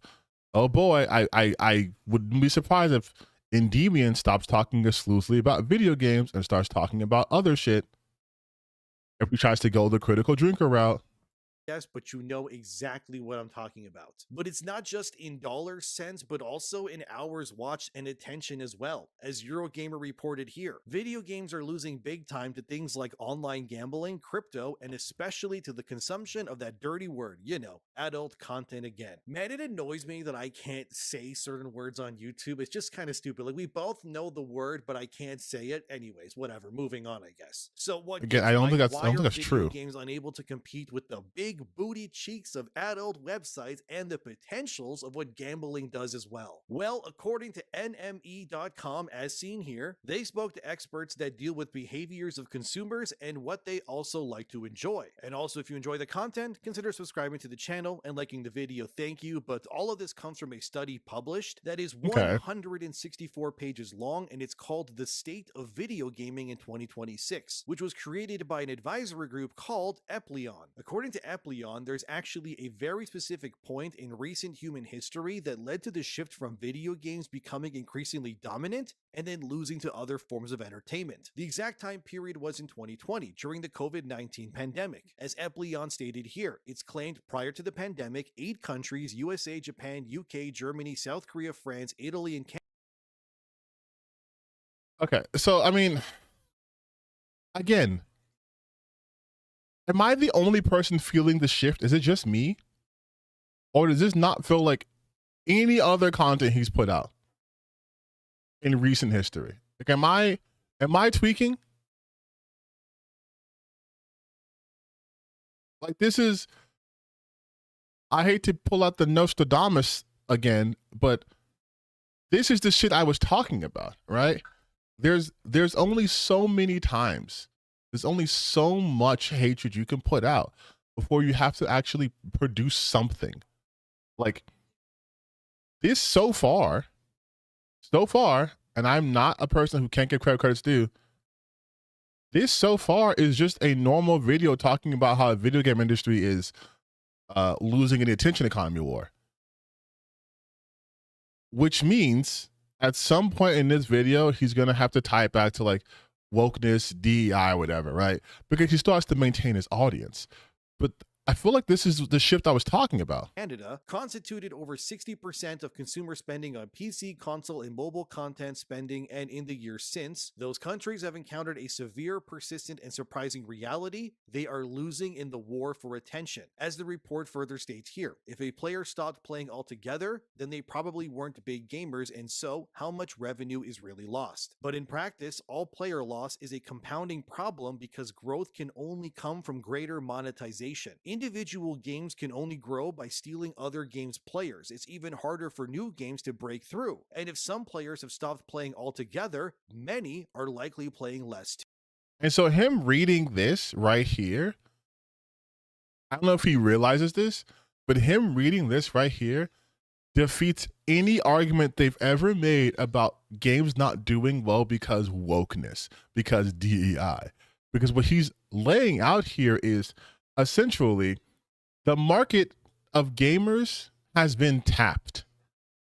So now they need to convert non-gamers into playing their games to increase their market share. Like, that's what this is saying. Like, if a player stopped playing games altogether, then they probably won't be gamers. And so how much revenue loss? But in practice, all player loss is a compounding problem because growth can only come from greater monetization. Individual games can only grow by stealing other games' players. It's even harder for new games to break through, and if some players have stopped playing altogether, many are likely playing less too. So, like, when they were talking about how gaming sucks now because people are playing games from 8 years ago, and the games they're talking about is like Minecraft or like recently like in like a Fortnite game, this is the reason why people are still playing those games. It's hard. They've tapped out the market. Millions of people per day are playing Fortnite and Roblox and Minecraft. Those are going to have big numbers. If most of those people are playing those games, I can't reach those people. If everyone's waiting for Grand Theft Auto 6 and that's going to be the game you play for the next decade, I have a smaller pool to pull from. So when my game comes out and I originally expected it to sell like, let's say like 1 million copies, it only sells like 700,000, and I'm short that 300,000 because I can't reach that market. That market's tapped. So I need to get eyes on my product from somewhere else. So I'm competing with like the likes of TikTok and other things. Because if I can convert those people into buyers, then again, I could increase my revenue. Greater monetization. Individual games can only grow by stealing other games' players. They didn't tap out the market. They lock into an age demographic target. No, because the target demo is always going to be that 18 to 35-year-old market, right? That's always a target demo. That's people who typically have the most disposable income without having responsibilities like children and all that shit too, right? But the problem is that market now, because of financial constraints, because this shit took off during 2020. So because of financial constraints, aren't able to be as loose with their money. So then they have to find more people instead of just going after they have in a sense tapped out that market. They have to find other people to pay. You're right, it's not like when we were kids. Because when we were kids, there wasn't so many competing forces. It was video games, and that was basically it. A movie and a video game didn't require the same thing. But now you have things that are free and are more passive, like scrolling through TikTok. And that's going to cost people's attention. So I'd rather scroll through TikTok and play Fortnite than waste my time trying to invest in another game. But you are right. It's not like when we were kids.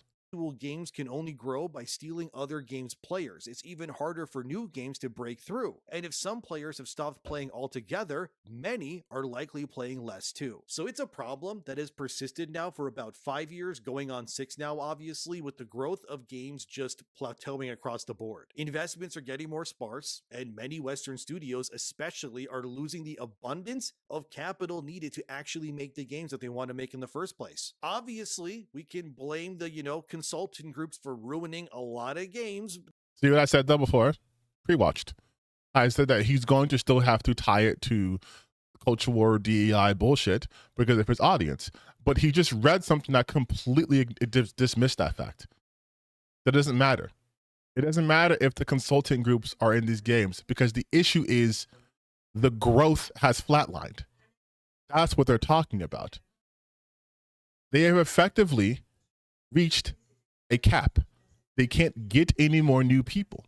And so the only way they can make more money now is to steal other people's player bases, which isn't going to happen from most of the big games, right? So that's why they're going to appeal to a different market. But that market is going to be hard to capture because yes, younger people out of their target demo, right? Younger people's attention spans aren't there. I see 8-year-old kids. When I was 8 years old, I was excited to get a new console. I see 8-year-old kids on the iPad playing Roblox. They're playing Minecraft. They don't care about consoles anymore. Like, the younger generation does not give a shit about consoles. And that also makes things more difficult too.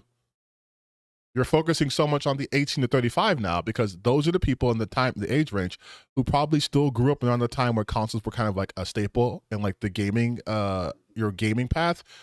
Now that's not the case. So they're focusing on us. And it's like, we're tapped out.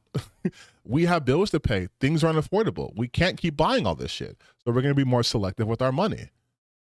So I would rather, even not me, not personally, but it's like as the age range, I would rather spend my money on Fortnite, which is free to play. And I can choose to buy things. And I get to have fun. I can play Lego in Fortnite. All those things in Fortnite. It's going to be a hard to sell. Right? It's going to be a harder sell now. In the 90s and 2000s, it was children, early 20s. Now it's 1835. Fortnite and Roblox hit the children demo and are the most popular games. Yes. That was my point exactly, though. But those people are tapped out. You're not going to get the Fortnite Roblox kid to play your new shooter game because they're not interested in shooters because they're playing Roblox and Fortnite. They're interested in first-person shooters, and they don't have to be. They have a game that they can play forever in their eyes, right? Like... Again, I have a job that sometimes has been working with children. I work with lots of kids. I used to work at a school. The kids were on iPads playing Roblox and Minecraft. And yeah, some of the teenagers were like, we're going to play like Halo on our computer or whatever. But it was like most of them were playing on their iPads. Like the market's changed. And the people who are still like, hey, no, come play High Guard or whatever. Well, everyone else is playing other free-to-play shooters, right? And okay, well, we have to look elsewhere. Well, other kids are playing Roblox, and the people 40 plus aren't interested in this shit. They're freaking out about their 401ks. So like, that's what I'm saying. Like, all this is like, it's difficult. Yeah, but as kids grow, new kids come and they go for the new thing, not the older thing. Kids play a lot of shit to play new Minecraft. Listen. You're saying that, but kids are still playing Minecraft. I know, I work with a guy who's 20 years old. He literally grew up playing Minecraft. He still plays Minecraft. He was a respite worker. He still plays Minecraft. He was playing Minecraft with one of his kids. The kid is 8 years old. These are properties now that have been around for like a decade plus. Because I'm telling you, like, it's like you said before, it's not like how we were when we were children. It's a smaller market now. And then now we're reaching that cap. Like, Grand Theft Auto is going to make $1 billion because it's Grand Theft Auto. Call of Duty makes that money because it's Call of Duty, right? But you aren't getting newer games coming out that are making that sort of money because that market's tapped. The people are already playing the Call of Duty. They're not playing your game. Which is why you saw even Xbox and PlayStation are now putting their games in different markets. Now PlayStation's putting their games on PC. Now Xbox putting their games on PlayStation because they need to grow their revenue. Because if they could just gouge us, they would, but they can't. If they could just like get more people who watch TikTok or whatever to play their games or these Roblox here to play their games, they would, but they can't. That had a lot of potential by turning them into virtue signaling pieces of crap. Games that should have made $1 billion made now a few $100 million instead. And while that may still sound like a lot of money, I mean, it would be if the games being made didn't already cost a Tony Stark level of money to make in the first place. The point is that games are losing this attention war to gambling, crypto, and that dirty word where people do things to each other on video that is 18 plus only. Because those other things have something that games don't usually have, and that is instant gratification. Think about it, right? With gambling, it's a very vicious cycle, which is why personally I never want to even get into gambling myself. Because the few times I ever actually put a $20 bill into a slot machine and then lost that money, I wanted to burn the whole casino down with everyone inside of it. If I lost $100, or let's say like $1,000 doing that, dude, I would start committing war crimes. But for a lot of people, gambling is their addiction because of that instant gratification. You bet money and immediately I cannot believe I'm going to have to slightly agree with him. But this is why gacha games are so popular. This is why gacha games have been coming out like goddamn isekais. Because that is combining people's love of gaming with gambling. That's also why loot boxes and shit was the thing, right? That's how they got extra revenue. They were already somewhat feeling this earlier on, but now post 2020, the gacha game explosion should be proof enough that they had to go for a different market. Gacha games were not popping off like they were in the last 5 years. That's just facts, right? Like gacha games were not this moneymaker in this country. They just weren't. And then we started getting gacha games, and now it's Wuthering Waves. It's Honkai Star Rail. It's Honkai Impact. It's basically the MiHoYo verse. And that's not the only one. But like that should let you know the state of things where people are looking into mobile markets, because that's the Japanese market, right? People are looking to mobile markets. Konami was ahead of the rest. I mean, to be fair, it's true. Konami made a fucking pachinko games. And now in the West, we are like, hey, we do gacha games out here. Bring them over here. We'll do gacha games too. What's that? EA Football Club has gacha mechanics, right? And you saw the potential of it with the not even gacha, but just the gambling component, the CS:GO skins. You guys remember that? Like that was like the introductionary parts of it, and now we're seeing it full blown. But yeah, things are instant gratification. We are in a society that's having a diminishing returns in terms of attention. Right? You have Netflix that makes films that are called for second screen ability, meaning if you ever wonder why Netflix films feel dumber nowadays, like films generally feel dumber, because they're made for streaming. So they expect you to be doing this.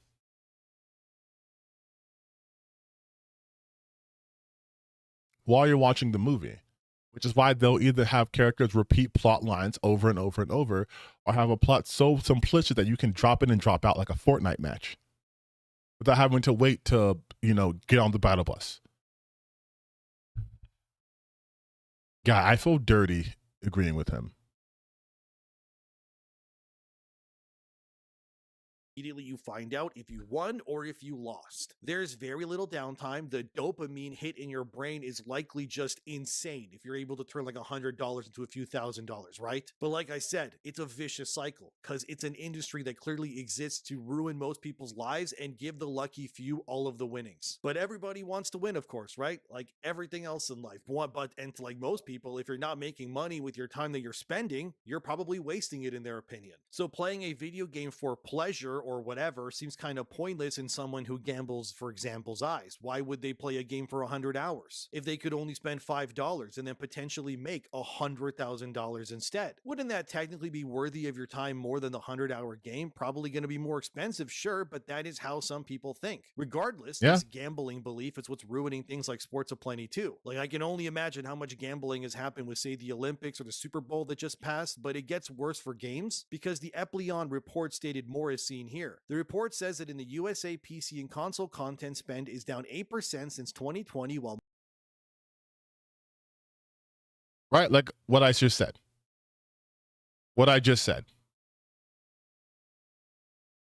God, this feels so weird. Because normally I'm right about his kind of content, but now I'm right in the sense where this is something, this is something I would do. Like talk about things in terms of outside of culture war bullshit, not just talk about what's actually happening. And he's so far admitted, we did predict that he would have to mention cultural bullshit, but outside that prediction, he's so far doing like non-grifter stuff. Like he's not making up sources. Actually, he's citing sources that aren't like the Park Place. What the fuck is going on? What is going on, dude?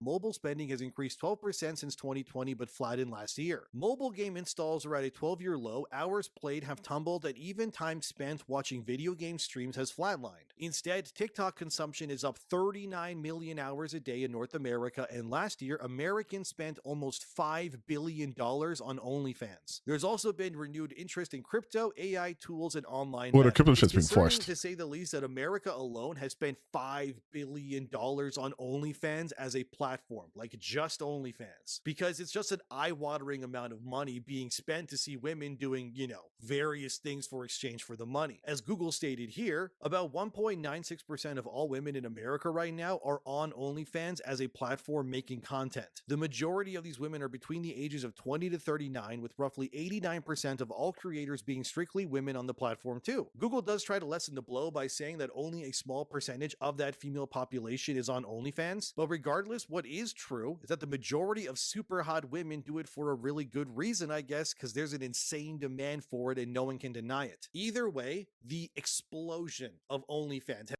Wow, I feel so uncomfortable saying this, but I'm actually proud of him for not going these women are whores routes, right? Like he just looked at something. He looked at something that was an objective fact and just extrapolated from this fact. No adding his own subjectiveness in terms of casting aspersions on the women who do this or anything like that. He even called them super hot women who do it for a reasonable price. I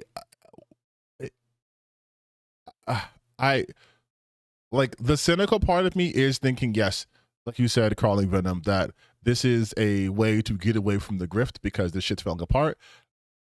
But still, if anything, this makes me more upset because if you could have done shit like this in the past, you chose one of the women he subbed to found out about his YouTube behavior. What? Come on. One of the women he subbed to found out about his. Okay.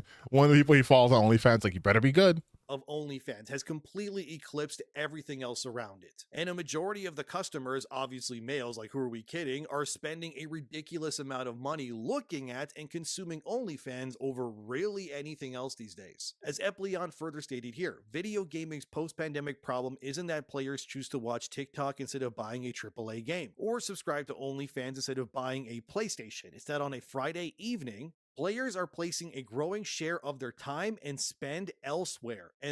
But where they're spending it is here with me. Although this isn't a Friday. And I normally don't stream on Fridays. But what I'm saying is you guys should spend your time with me. Give me the $5 billion, actually. I'll spend it wisely. That's the problem here. It's that gaming in general is not offering a tangible enough reason to bring enough people back to it because, again, of that instant gratification. Besides gambling, which I already explained, with OnlyFans, it's very obvious why it's so popular, right? We all know why. Because you pay one of the creators and then, like, boom, right? You get access to all kinds of stuff, and that is the epitome of instant gratification. Put in your credit card details, and you can see this lady do God knows what to herself for the price of, like, a McDonald's cheeseburger. Okay, so I will add on to this because I am friends with people who do OnlyFans work, right? I am pro sex work, by the way, because I was surprised to anybody. But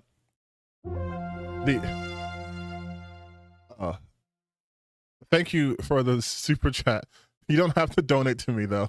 I don't like the fact that we're talking about OnlyFans people and now you donate money to me. What are you trying to say? No, but the real, okay, yes, there's a base appeal to OnlyFans. I have to make some sort of commentary because I'm finding myself not disagreeing with Endymion. Okay, so give me this.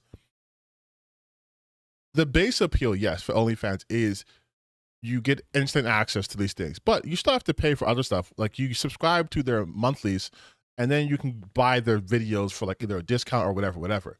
But the actual appeal, what I've seen, is the fact that these creators make you feel, it's like going to a strip club or like less explicit, the barista at Starbucks, right? Where they make you feel seen and important, where they'll do things that are personalized for you, right? Where they're not gonna like make you feel gross for you or they'll reject you outright, partly because you're a paying customer, but also because that is part of the appeal to it. You have these hot women who are taking their time out to be like, I made you a custom video. And yes, that sounds like, oh my God, it's a kink, but like the real part of that is there are a lot of lonely men out there, right? And there's these women to make them feel less lonely. So that beyond the instant gratification, there is the emotional gratification of, look, he cares about me. Someone cares about me, And that's part of the appeal. That's why they come back. Because reality, you could just watch, you can just go to the hub. You can just go to a bunch of websites online, watch their stuff and for free, right? But the reason why people pay for it is because it feels like it's almost like essentially like in a sense like a girlfriend experience where they'll send you emails or they'll send you stuff in your inbox like, here's a little picture of me in order to get you to buy the other stuff. But like it's those small little things that add up. It's more psychological honestly than anything else. Like I've known lots of sex workers. Most of the time, like cam girls I've known, they don't even get naked. The guys just want to sit there and talk to them. It's almost therapeutic in a way. It's kind of sad though. Not for the girls. They're making a ton of money. Many, the allure of OnlyFans Well, or to be fair, not all of them, but that's neither here nor there. things like that is not that it's only cheap, but also that it's really fast and it adheres to the whole degenerate side of humanity that will always exist. With video games on the flip side, especially in the West, developers and studios have kind of gone out of their way to make sure that their female characters especially are kind of nowhere near attractive or alluring, because to do that is akin to like heresy pretty much. Wait, This is what? their attractive their way to make sure that their female characters especially I was literally looking at the dog. I did not know what he said. West, developers and studios have kind of gone out of their way to make sure that their female characters especially are kind of nowhere near attractive or alluring, because to do that is akin to like heresy pretty much. This is the reason why so many websites always get really mad when a hot See, I knew it. I knew if I watched long enough, he would go back to like, I'm losing my audience. I have to go back to the culture war bullshit. In Deviant, you just said that this essentially doesn't matter. It doesn't matter if they have big bouncing titties in games. You just said this because they're still competing with OnlyFans. They're not getting that instant gratification, right? Gratification. When I start streaming too long, I fucking can't speak. But they're not getting that instant gratification. And you know this because Stellar Blade so decently, Stellar Blade didn't make $5 billion. The First Descendant isn't raking in all the dough because there is still a time investment there that is not present in TikTok or OnlyFans. So now you guys see in real time this shit I've been talking about, how when they go grifter mode, how you have to reject so much reality for that shit to make sense. Because up until then, he's making perfect sense, right? Granted, he's reading off of an article, but still, he's making perfect sense. Subscribe to OnlyFans instead of buying a PlayStation. It's that on a Friday evening, players are placing a growing share of their time and spend elsewhere. And that's the problem here. It's that gaming in general is not offering a tangible enough reason to bring enough people back to it because, again, of that instant gratification. Besides, my mom just subscribed. Thanks, Mom. But you see how this makes sense, right? Like he's actually still making sense. Even his little analysis is making sense right here. gambling, which I already explained, with OnlyFans, it's very obvious why it's so popular, right? We all know why. Because you pay one of the creators and then like, boom, right? You get access to all kinds of stuff. And that is the epitome of instant gratification. Instant gratification. So it stands to reason then that because video games aren't instantly gratifying, they're going to have a hard time to compete with things like TikTok and OnlyFans.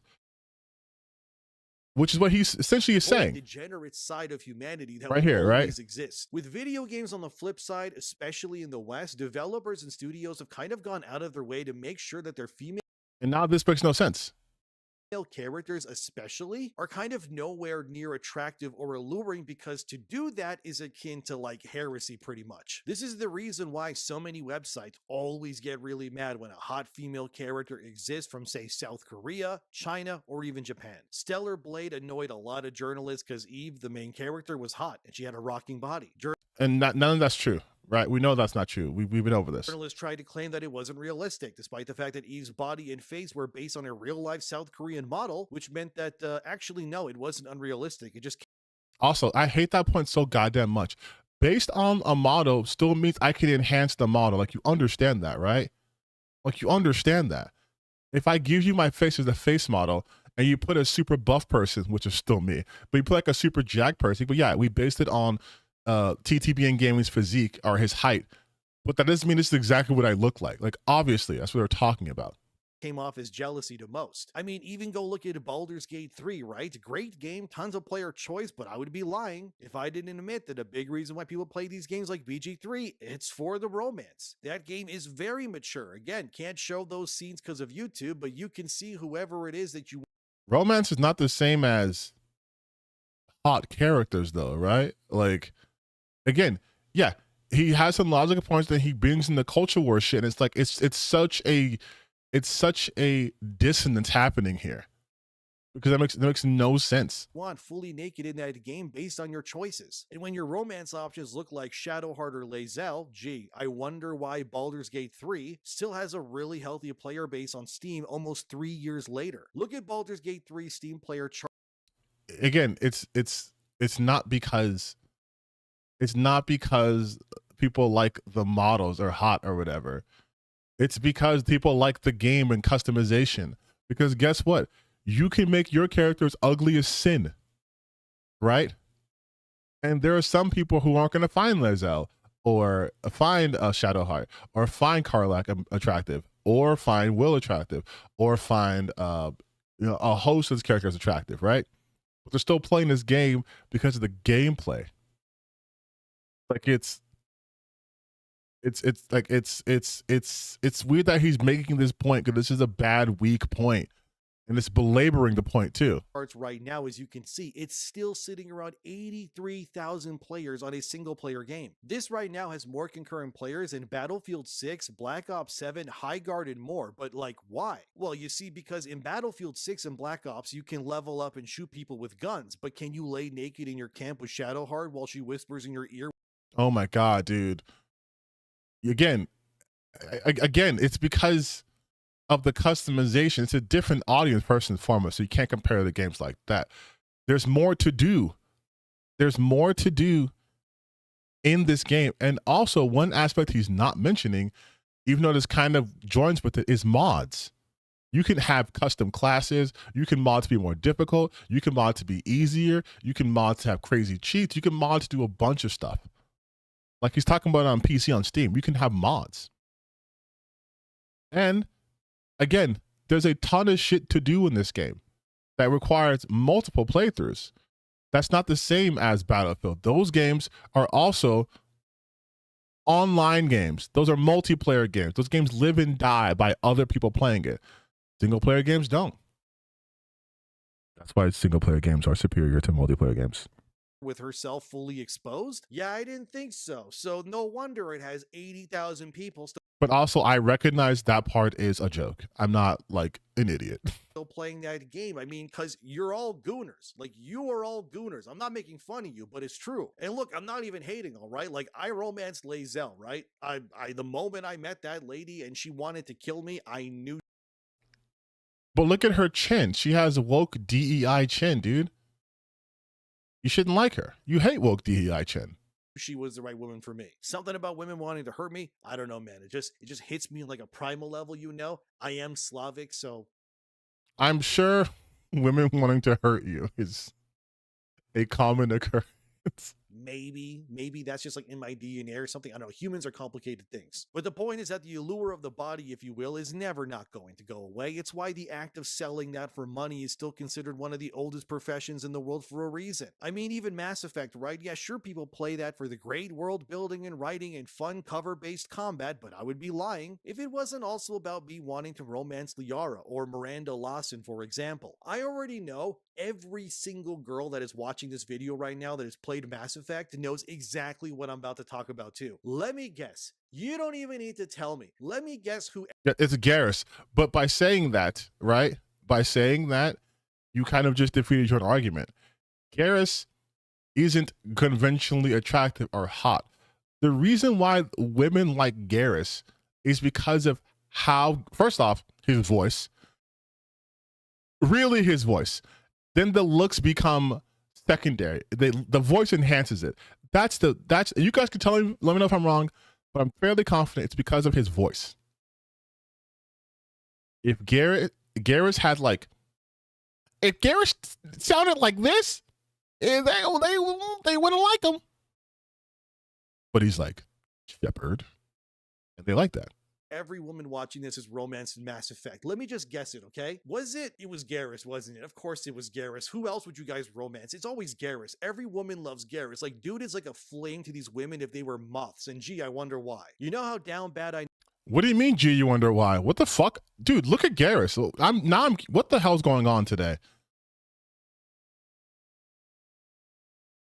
It's because it's like, dude is like a flame to these women if they were moths. And gee, I wonder why. You know how down bad I know some of the fans are? Right now, I just went to the BioWare online store. Look at this. The body pillow for Rex, who's like a few 100 years old frog, dinosaur, camel guy, alien thing. This is also really, really not strengthening your point. Because not only is that not Garrus, but the fact that it's Rex, who is my boy. Rex from Clan Erdnot is my boy. I deleted my entire save and started over because I didn't have to get his family armor, okay? But this furthers my point. It's less about the physical look per se. It's more about like how they act, the voice, and also his physicality. Has his body pillow sold out on the online store. You can't even romance Rex in the Mass Effect. He has me locked in. My brother in Christ, I'm doing a reaction video. Of course I'm locked in. People still bought it. You know who you are if you bought this, by the way. I'm not judging you. But I'm just also not really surprised that romance and people's horniness doesn't exactly equate to dollars spent, because it always does. I guarantee you, the only reason why BioWare hasn't closed down yet is because their online store just keeps selling out of literally everything because people are gooners for their characters. Like, I'm looking at the BioWare store while I'm like writing this video and like, I'm gonna buy stuff too. But for example, like, look at this too, right? Look at this Garrus shirt with his rugged face on it. Oh, who could have guessed it also sold out so quickly? Color me shocked. You know who you are, but like, it is what it is, right? Is he really? Also, is he having a bi awakening? Because he's really focusing on Garrus. He said he romanced like Liara. He's been focusing a lot on Garrus though. No shame, bro. It's 2026, you know. Like I'm an ally, but like you're focusing a lot on Garrus. Surprised that games are losing the war for people's attention like this? Not really, if you ask me. I mean, speaking about just how games are designed, many of the games that people love the most have something in common: player choice. Stuff like Elden Ring and Dark Souls, they have all kinds of like ruined the majority of video games for millions of players for good reason. It's because stuff like Elden Ring, for example, being as widely popular as it is, also just allows you to exist in that world and do what you want to do in it. I think one of my biggest pet peeves, which stops me from playing certain games or just getting annoyed really, is when I play something and the game won't stop talking to me or throwing cutscenes in my face when all... Okay, this is a completely different video now, right? Because like the whole, he spoke for about Miranda for 2 seconds and Garrison Rex got 2 minutes. I'm saying, but like the whole point of this video wasn't not to showcase that the game industry is losing it out to the attention economy, and now he's talking about, wait, what the fuck is happening here? Like, I mean, speaking about just how games are designed, many of the games that people love the most have something in common: player choice. Stuff like Elden Ring and Dark Souls, they have all kinds of like ruined the majority of video games for but this is the completely different video now. Like, why are we talking about millions of players game? For good What? reason. It's because stuff like Elden Ring, for example, being as widely popular. My biggest pet peeves, which stops me from playing certain games or just getting annoyed really, is when I play something and the game won't stop talking to me or throwing cutscenes in my face when all I want to do is play the damn game already. Horizon as a series is terrible for this sort of thing, because you can't even look at something without Aloy going, maybe if I grab that rope, what if I drop that off that ledge there? Like, oh my god, let me play the game and figure it out myself, please. Or how the newer God of War games constantly feel like the developers have their hands on your back, guiding you alone while terrified to let you just go and do what you want to do. I think because you guys are stupid. Like, no shade, I do stupid shit in gaming too, but like there's been multiple stories and there's research done that players aren't as intuitive as they think they are.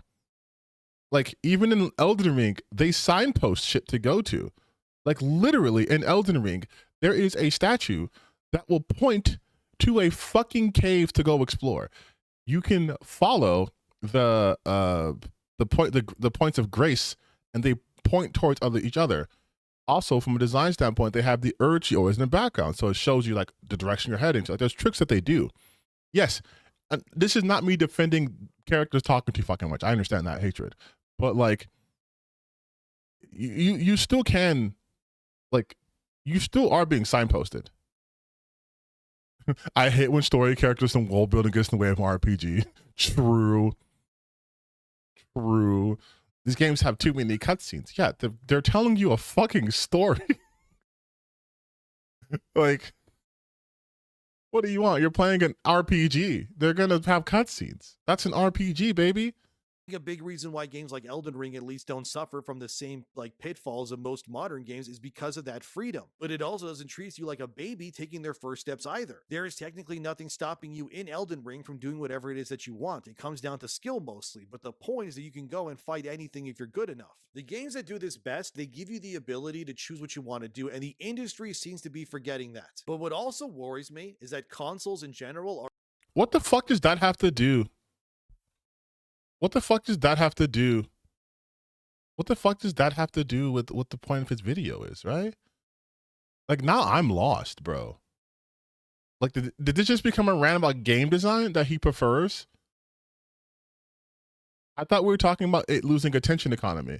Are you losing your own attention during this video? Are also just down across the board, as Epleon report shows here. From 1990 to 2025, console growth is nowhere near PC, and especially that of mobile, as you can see. Consoles are the black part of the graph, by the way, as they show on the next slide is seen here too. How did we get to how? Listen, this is me talking right now. How did we get to this transition? How did we talk about majority of games that did well in 2025? Like, he's obviously padding. I know, I get it. They're not full but I have to watch it all the way through. Game on screen here retailed at $70 American at release. But there's another problem. Since people are vastly starting to gorge themselves on other things like TikTok, OnlyFans, gambling, and crypto, games just aren't growing the way that they used to, as seen in this graph here as well. 55% of investments have been removed from video games entirely in 2025, meaning not as many new things are getting made, obviously, because interest is dwindling. But the growth of games versus its competition like OnlyFans is nowhere close, and it's crazy how we have to compare these things, because it's not just other games that are games competition anymore, it's everything now. According to OnlyFansStats.net, a website that tracks the data. Okay, this is some bad padding now, though, dude. dude. I'm not kidding. As seen here in 2026 so far, OnlyFans now has over 4.6 million creators. Creators exploded in size by 1,222% from 2019 to 2025, the exact time frame that games started to lose their dominance. COVID. It's COVID, right? That's what it is. This is the COVID bump. By the way, and people spend $7.2 billion on OnlyFans subscriptions in 2024 alone. But it's not all just sunshine and rainbows, right? Because when you actually just break it all down, what we have is an audience of people that are spending their time and money on a platform for instant gratification over that of buying a $70 game, going to the movies, or really anything else. Despite this, as seen here, after OnlyFans— Wait. Okay. If I made this video, right, at this point right here. When you actually just break it all down, what we have is an audience of people that are spending their time and money on a platform for instant gratification over that of buying a $70 game, going to the movies, or really anything else. Now, what I would do right here is go into the fact that that is because movies and video games are more expensive, right? Like, that's the obvious answer.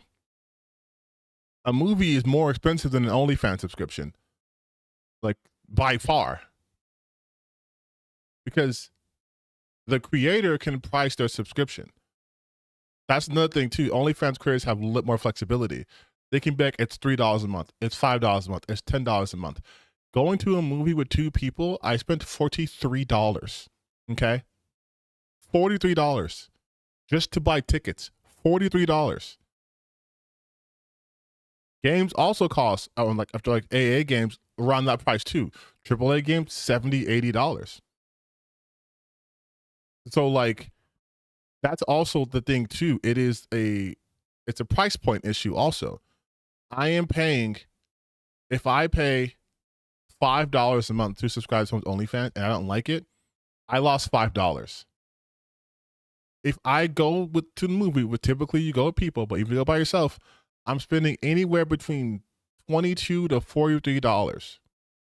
So if I don't like, and that's just to get in the theater, on top of like if there's snacks on buy or whatever, right? Let's say I spend the cost of like an old game, like $60, just to go into the movie theater. I better fucking like the product, because I'm out $60 after that. If I'm buying a video game, which is way more active than a passive experience like watching a film or watching OnlyFans content, you're asking for a higher buy-in, like literally, and with not the guarantee of having a decent return. Because I can spend $70 and buy fucking Code Violet. I can spend $7 and bought like Night Rain. I know those games don't cost $7. Well, at least Night Rain doesn't. But the experience varies wildly, and I don't know which part of this is supposed to hook me or what I'm going to enjoy, what I'm going to hate. Like, there's a lot to talk about that. Despite this, as seen here, after OnlyFans takes their 20% platform fee per creator, the vast majority of OnlyFans girls are still only making just about $131 a month doing God knows what on that platform. So the business isn't even exactly lucrative for most creators on that platform, but the top percent of earners are making so much money that it's eclipsing every entertainment industry around them and then seriously hurting all of their bottom lines. There's unironically some guys out there who probably looked at Battlefield 6 when it came out and calculated how many OnlyFans accounts they could sub for the price of Battlefield 6 in a single month. And I bet you that some guy out there chose those subs instead because he saw more value in that than buying the latest game to play. But again, this is how things are. And I've said this before too. You're no longer facing retention rate with just one platform. It is now global. Everyone is fighting for your eyeballs. And to the surprise of nobody, the most degenerate content is always going to win. And while the growth of games has plateaued or even gone down without much signs of exploding, unless your name is of course Grand Theft Auto 6, OnlyFans on the other hand just keeps getting bigger. Like, look at this graph from 2019 to 2024. Look how much that single website's profit grew year over year. That is an Avengers level threat. We need the whole team pretty much to destroy OnlyFans or everything is toast pretty much. I don't care how good you think your game is, forget Melania Blade of Mikola. The real final boss is Michaela Booty of Miami instead. No matter what games do to retain retention, they're losing insanely badly to the might of all the gooners worldwide. And this is why for so many but okay, and I'm gonna say something, and fuck it, but isn't that kind of your guys' fault too? Like, right? Like, how many videos do they have? Even in this video, he briefly touched about how like video game Western games are like uglier, right? Their games are ugly. They're ugly. They don't let us have hot women. They don't let us have this. They won't have this, right? He has a whole like, they hate this, kill it, lies. Like, he has all these videos that essentially are like, look, they have ugly girls. AAA industry demands you accept this. 100 games they release, 100 games they release. Like, he has a lot of the content that's just like, they want games to be ugly. They want video games to have ugly women. And it's not just him. As I said, you guys, it's him, it's Smash, it's Grumps, it's Hypnotic, it's all those guys, right? Who do nothing but talk about how these women are unattractive. Andy Pants. They talk about how these women are unattractive. They are talking to their gooner audience. So if you're a gooner and you watch them and they're saying, hey, you guys, video games are not sexy anymore. They're ugly. They have ugly women and they want them ugly and they hate you. Why are you surprised that the gooners then are going to go to fucking OnlyFans? That is probably the overlap between those gooners and your audience is probably rather large. So you being surprised that, yes, this is Endymion. So you being surprised that, oh, the OnlyFans market is growing. It's like, you do have some blame for that, right? Like, no? You guys have all these videos talking about, again, how ugly game characters are and how women aren't hot anymore and how like everyone's ugly woke lesbians and DEI chin. But now it's like, wait, the gooners want to goon? Huh? Many years I've said on YouTube that the games industry avoiding or downright rejecting the hot female character archetype, for example, would be their downfall. Do you see what I mean now? Why do you think Stellar Blade did so well that the CEO over there is like giving his team free gifts all the time? Because Eve's face and body paid for every gift given due to a surplus of value that they made from that game alone. This is why I'm it's so funny that he's completely wrong about that, because like they have credited the actual gameplay to why people want to play the game.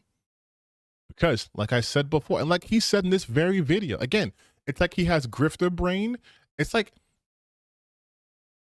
the Green Goblin Matt. Like he has the Goblin serum inside of him, and like the normal part of him is fighting for it, but the Goblin takes up like this much, and that normal part's like right here, and it's trying, and it leaks out from time to time, but then the mask just keeps talking to him. The serum goes, "You can't do that to me.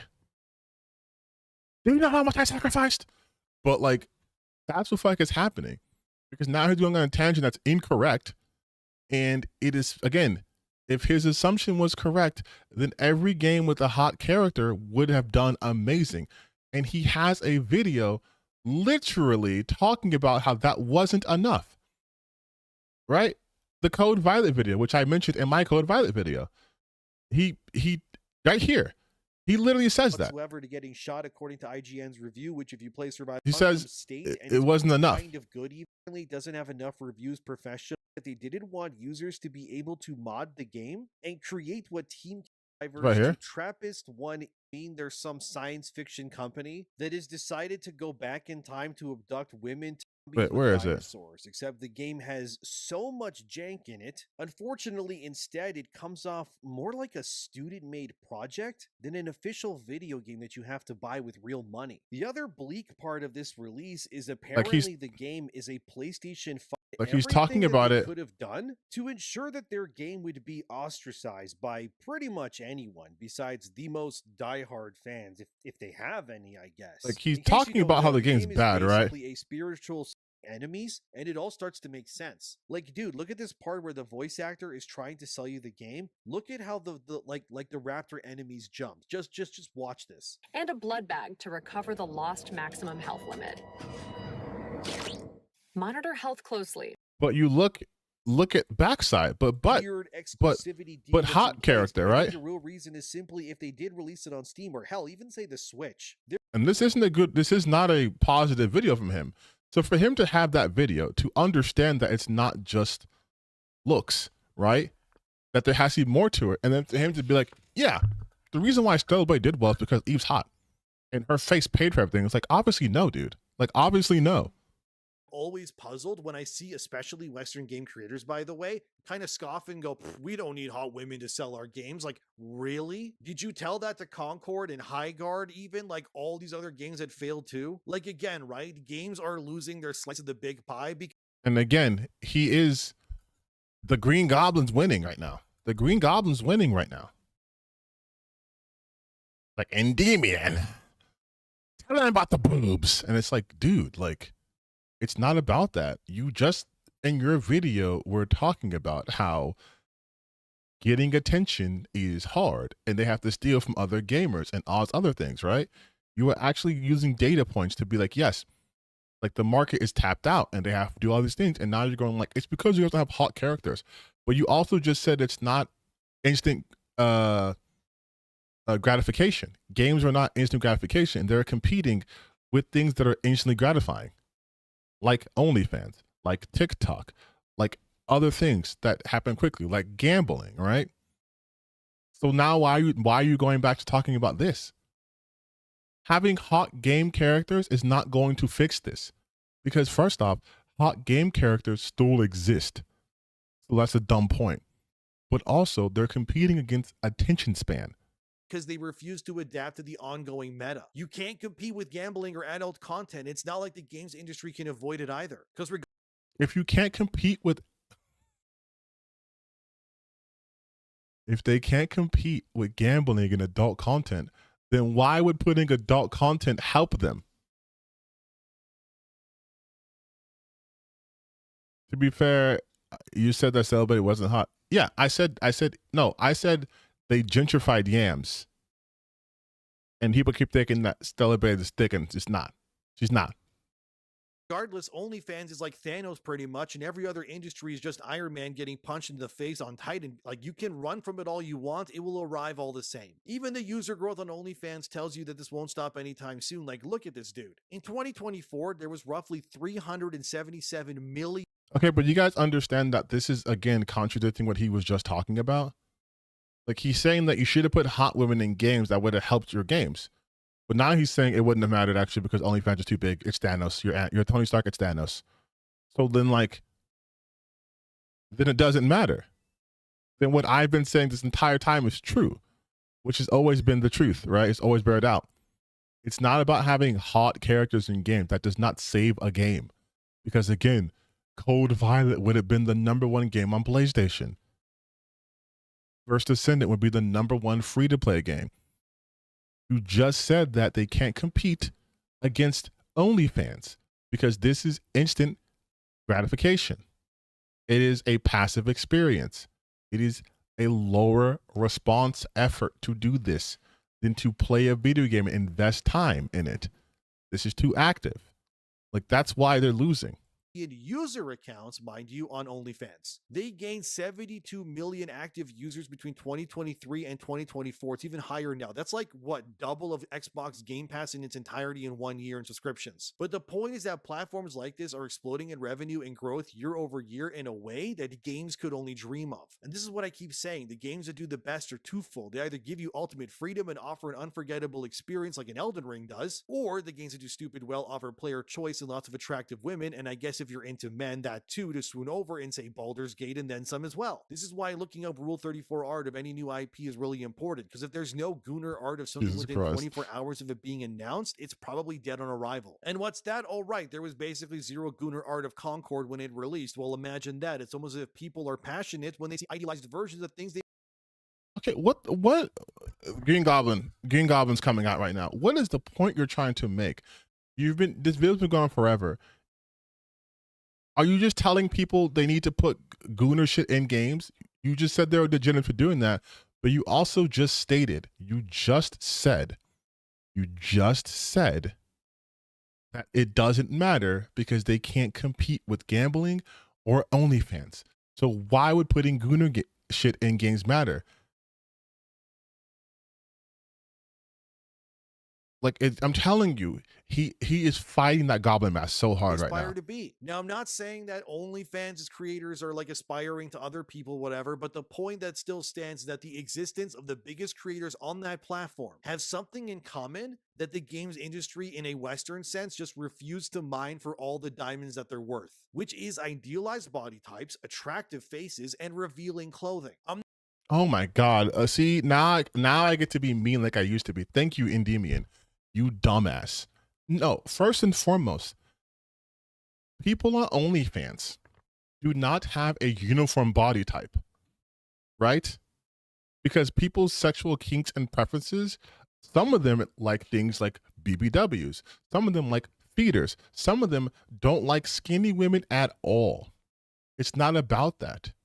It's not about that. That's not how people's sexual proclivities even work. Because I'm 90% confident that he's transphobic. You want to know what's one of some of the largest subcategories in adult films? Trans. This is a separate, and you're comparing apples to concepts. Like it's not, that's not the same thing, first and foremost, right? Secondly, you're not understanding. This is like when anime fans and like manga fans talk, and how manga fans get mad when like a panel like in JJK is not perfectly one-to-one, and they don't understand that it's a different medium, right? OnlyFans as a platform is completely different than playing a video game. It doesn't matter, because guess what? There are also adult games out there too. Like, he's ignoring an entire genre of games. There are adult games that, much like OnlyFans, you have to be 18 years or over to play or to engage with. Those games aren't even making half of what a flop game makes nowadays, right? So like, there you go right there.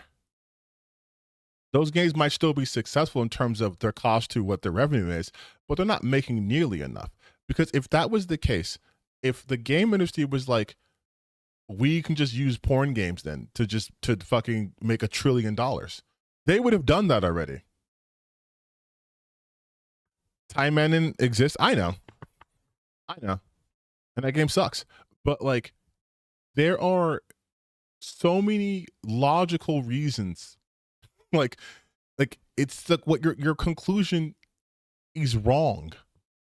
Because if it was correct, and the game industry, which loves money, would just be like, okay, fuck it, we're just gonna release like adult games on Steam, or that are on Steam, we're gonna release them on PS5 and Xbox, on these things. That's not going to appeal to a mass market of people. And people go to games for different reasons too. Like, there's diversity in gaming, right? People who like RTSs, people who like first-person shooters, whatever. In OnlyFans, there's diversity in the, like, in terms of the type of content, but the overall content is adult. It's either people posting sexily, getting lewds, or full-on nudes, or full-on boy-girl, girl-boy, whatever your pleasure, right? But it's adult content. That is what's being sold there. It's not adult content and then like kid stuff. And then like, no, it's just adult content. In video games, you have a wide range. Like it's a completely different thing. You can't just be like, oh, here's your problem. You got to have sexy women in scantily clothed options, and boom, Bob's your uncle. Yeah, that will fix Call of Duty. Like that's, but you see what I mean? How like when he uses his grifter Green Goblin brain, he's a moron. He's easy to fucking defeat. But when he actually takes the time to look at data, turn the Green Goblin brain off, and be a normal person, it's like, yeah, those conclusions you're reaching are correct. Yes, the mobile market has exploded. I said that was going to happen before I watched this video, right? Because I can be a normal person. This isn't to say I don't have my gooning tendencies. Of course I do. We all do. But I can shut that shit off. But it's like the grifter brain, it rots everything. Not saying that Call of Duty needs their female characters running around in like nothing but their underwear. That would be nice, but probably not. But what I am saying is that you need to shift priorities to make idealized characters that people can actually connect to. You want to know how I know I'm wrong? Yeah, dude, because that's why people are going to OnlyFans, to connect to these people. Right? Go ask any guy who played Call of Duty Modern Warfare 2, like the remake version, and in that remake version, and ask them what they thought about Valeria in the campaign. You know, this lady here who interrogates you with her steely gaze and cougar-like look to her? Just ask any dude who played that what they thought of Valeria. You already know the answer, don't you? You know exactly why every dude who played Modern Warfare 2 wanted more of Valeria for a good reason, and you can definitely guess why. But that's apparently bigoted to say, well, guess what? It's going to make you sales either way. It's going to make people want to play your game, buy the outfits. I mean, remind me again why women love cosplaying characters like Kitana or Mileena from Mortal Kombat, or Chun-Li and Cammy from Street Fighter. But why nobody is cosplaying as the cast of Concord? You know I'm right. You may not like. Goddamn, no one's. How many people cosplay from fucking failed live service games? Like, what are we talking? Again, this is the Green Goblin talking right here. What are you talking about? How many? He basically said, why do women want to cosplay as iconic characters from longer during franchises, but not a game that shut down in like a week? Answer me that, feminist. Like, it's exposure. It's exposure. Like, it's exposure. People cosplay from characters from Apex, right? You guys always say that Apex has like ugly woke characters. Girls still cosplays from them. Women cosplay a bunch of shit. Women also cosplay as men. Like, what are you talking? What is this? And why are you just talking about girls?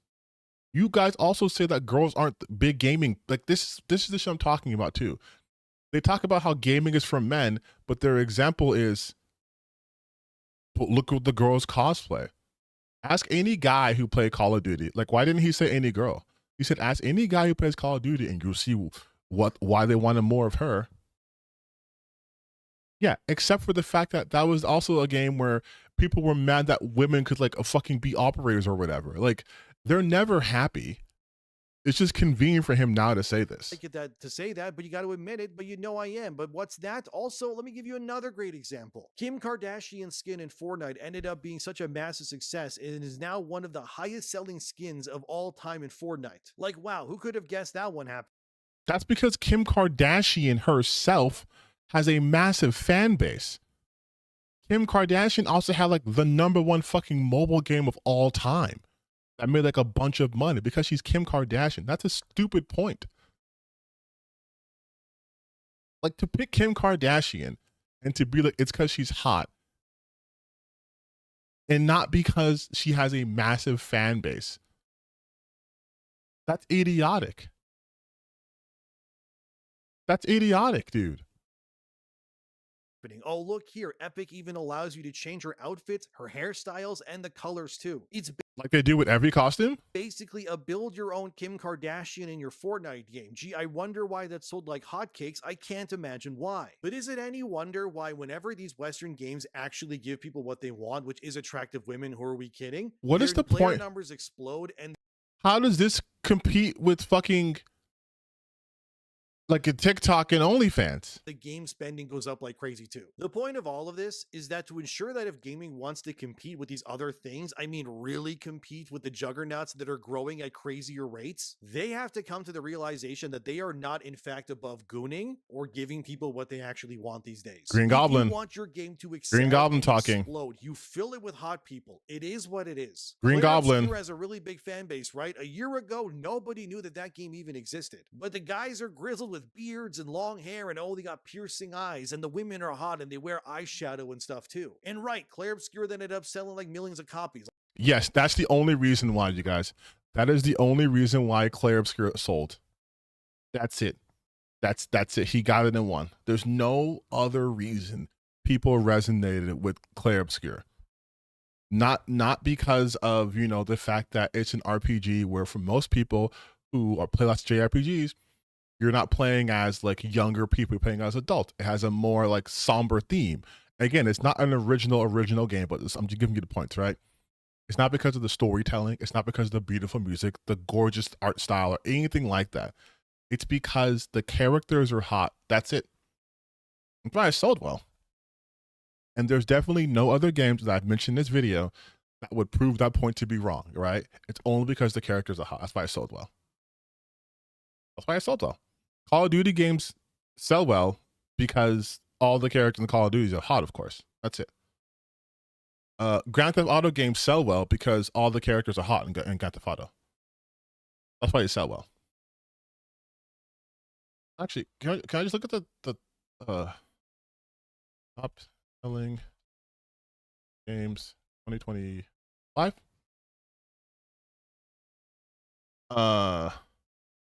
Battlefield 6, hot characters. NBA 2K26, hot characters. Borderlands 4, super hot. Monster Hunter Wilds, super hot. Black Ops, super hot. Everyone was just, all these characters were just hot.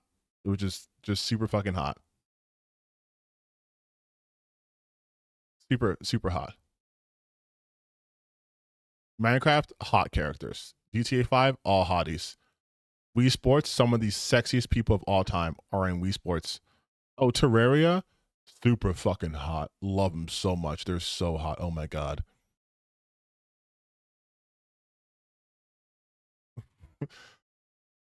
Like, man. Well, let's take a SteamDB now. Let's take a how the hot get. Oh, Counter-Strike. Top currently global selling Steam games. Oh, sexy hot. Mugenics. Oh, the cats are so hot in this game. Apex Legends. Everyone's hot. Arc Raiders. Everyone's hot. Super Battle Golf. PUBG. Warframe. Kingdom Come Deliverance. Arc. These are every single popular game which is hot. Hot people. They're so hot.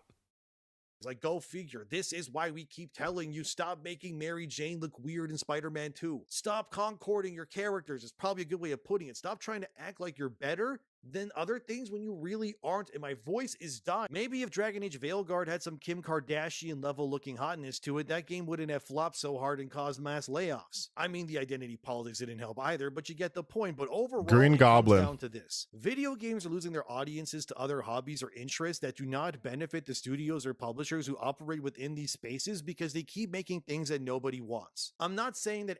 Wow, what? How is that your TLDR? The first half of this video was talking about how they're losing because of the attention economy. What? Every game needs to look like Dead or Alive Beach Volleyball now. That's literally what you're saying, though. That is literally what you're saying, though. I'm not even joking. That is what he's saying. How are you saying that's not what you said? That's what you've been talking about this whole time. Suddenly, but can we at least admit that this prudence of like, we're too good to make things look like this or make the female characters look hot or whatever, that needs to end now and never come back. No one thought that, though. That's you. That's okay. The Green Goblin mask is fully back on him, so now I could be mean again. That's your dumbass projecting, Endymion. That is you and your grifter pals making assumptions about design choices. You can't say that you don't want everyone to like Dead or Alive volleyball characters, but then you're like, don't do Concord characters. Don't do Mary Jane. Don't do this. Don't do that. Don't do this. Do have Eve, who looks like she belongs in Dead or Alive volleyball. Do these characters I think are hot, but don't do anything else. You are telling him what to do. Like, go look at GTA 6 right now, right? I guarantee you that millions of dudes are going to buy that game simply because they want to put Lucia, the main character, in like nothing but a thong and make her run around and see the game as jiggle physics. And you. That, again, that is not why people buy GTA games. Like, do you see what I'm talking about? He's just making these assumptions. Like, yeah, a million dudes are going to buy this game, and they just want to do it to put her in the G string and make her jiggle physics. What? What? What are you talking about? First and foremost, people were calling her trans and attacking her identity. People were saying that she was like, looks like a man. Now you're saying people think she's hot and they're going to jiggle physics? You could say, oh, that's bad, that's horrible, whatever. Doesn't matter. It's still going to sell millions of copies. We both know. It's going to sell millions of copies because of the fucking brand of Grand Theft Auto. Jesus Christ, man. And it is what it is, right? So the next time some developer is watching this and thinks, so then why isn't Dark Souls fucking big titty women everywhere? I'm going to make my characters ugly to own the chuds. Just remember this, okay? You're not owning anyone by doing this. The only person getting owned is yourself, because you're going to be out of a job crying on Twitter and probably posting a post about how mad you are until you inevitably delete the post or your account entirely due to the backlash. Just add the eyeshadow, add that lip liner, make the body a bit more curvy. Don't be afraid to make your female characters look like actual women, and make your men look like men too, by the way. Don't make the men look like sissy boys either. You guys see? He says make the what is he says make the men look like men. Don't make the game look like sissy boys. Then he shows Liza P the best non-Souls game ever.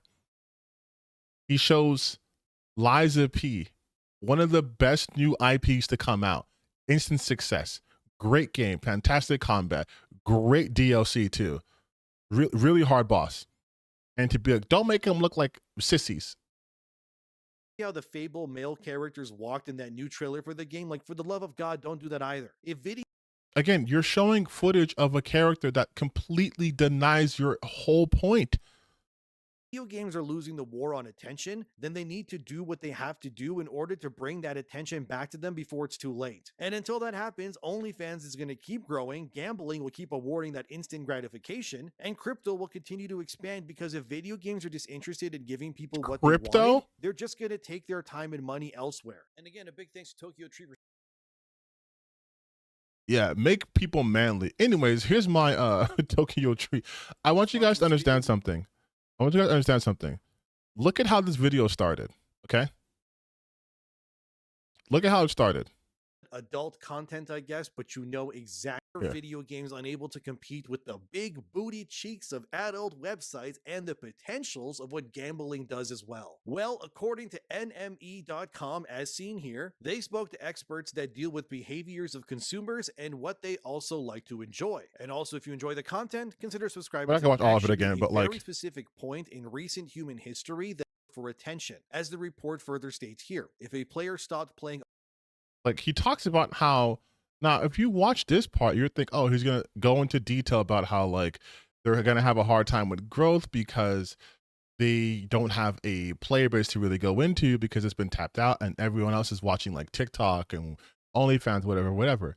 And then he goes from this point, losing this attention war to gambling, crypto, and that dirty word where people do things to each other on video that is 18 plus only. Because those other things have something that games don't usually have, and that is instant gratification. Think so then, right? Right? With gambling, it's a very vicious cycle, which is why personally I never want to even get into gambling. Right. Talk about gambling, how it's addicting. Because the Epleon report stated more as seen here. The report says that in the USA, PC, and console.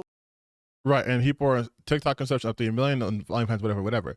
So the beginning part of this video, he talks about rather reasonably, for the most part, about how video games are losing. I mean, Alana Pierce did a whole video on this a while ago, but he's talking about how video games are losing the attention economy, right?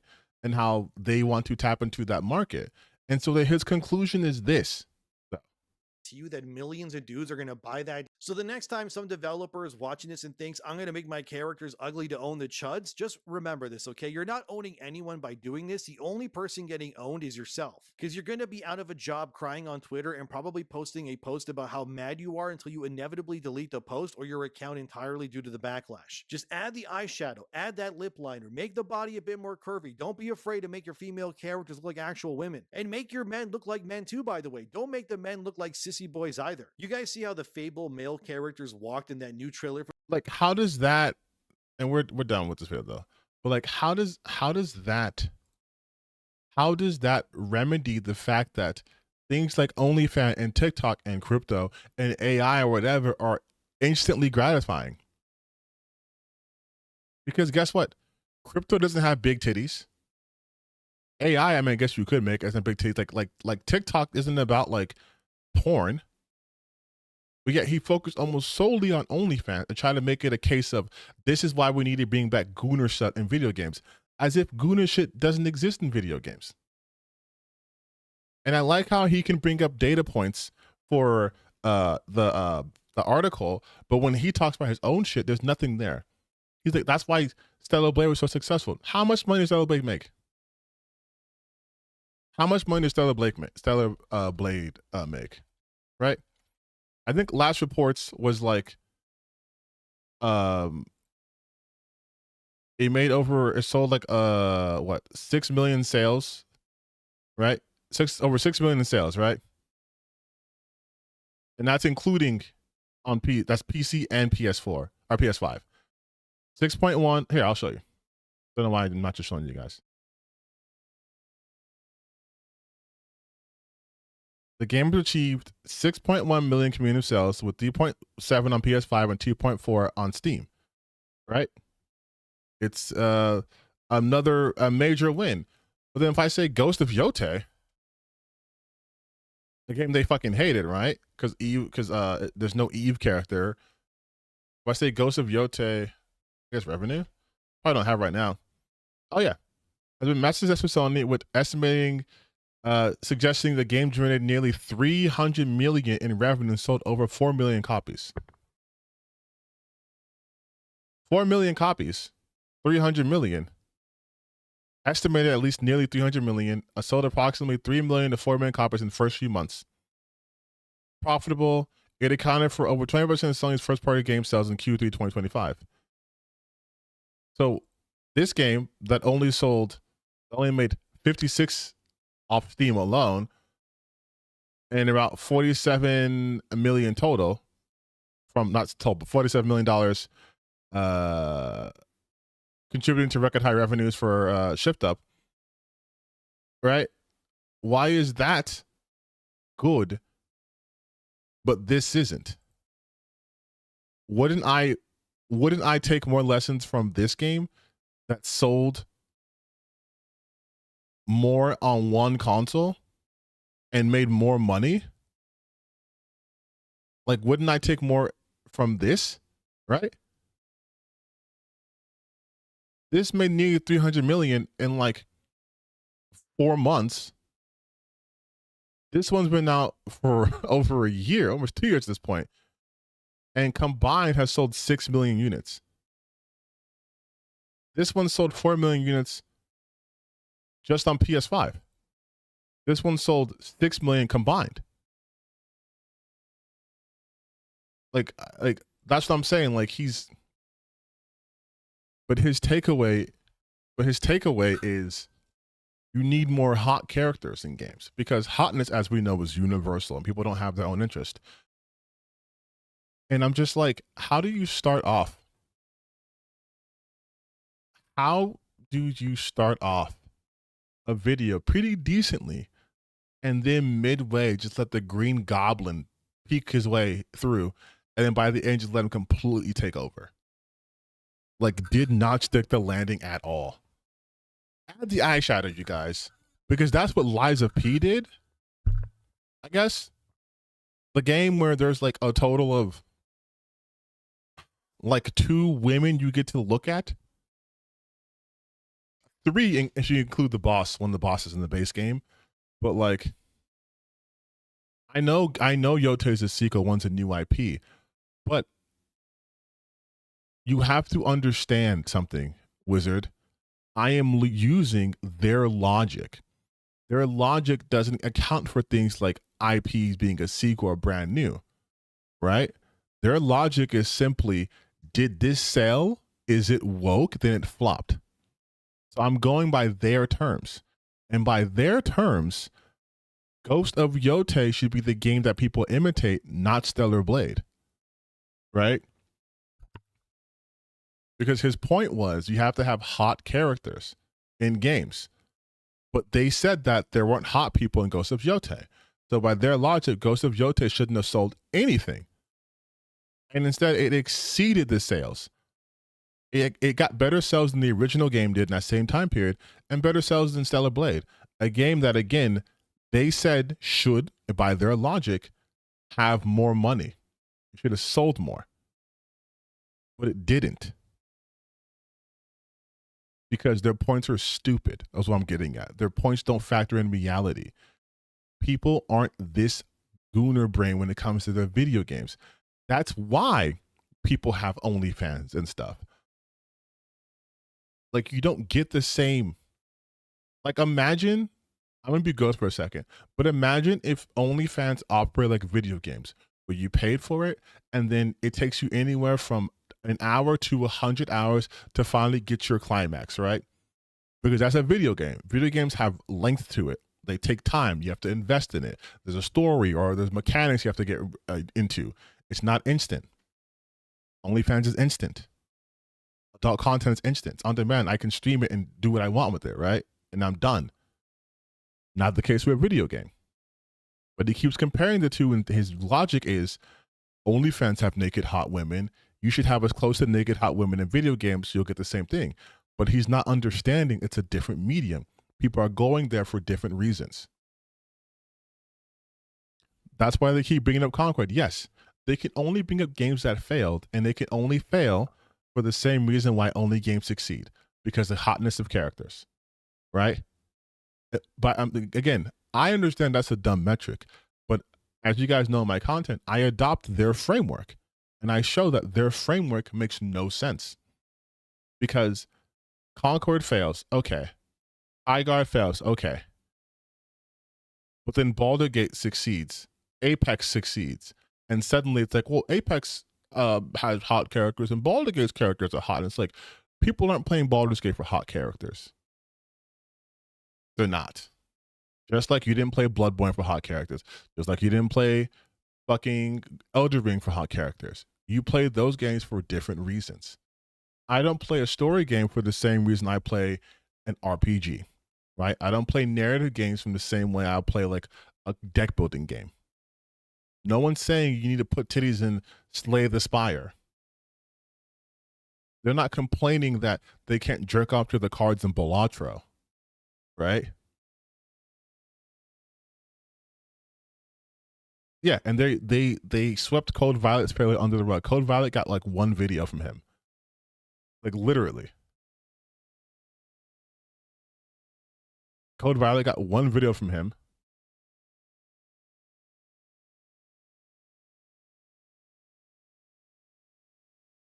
Relooted already has 2 videos from him.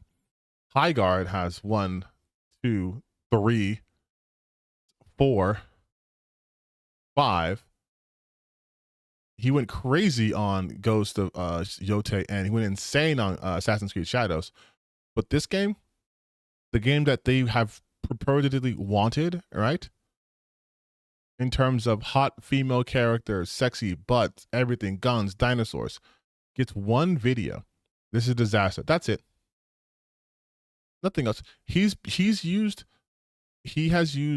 the thumbnail for Intergalactic more times, a game that isn't even playable, not even out yet, than he did talk about Code Violet. They sweep that under the rug. He did his obligatory video on it and it's gone. Meanwhile,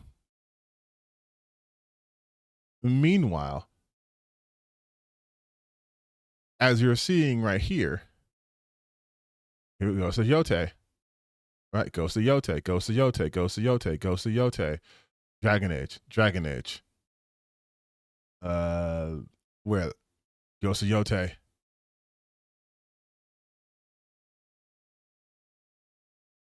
And of course, the woke movement. Like, this is the shit that he does, right?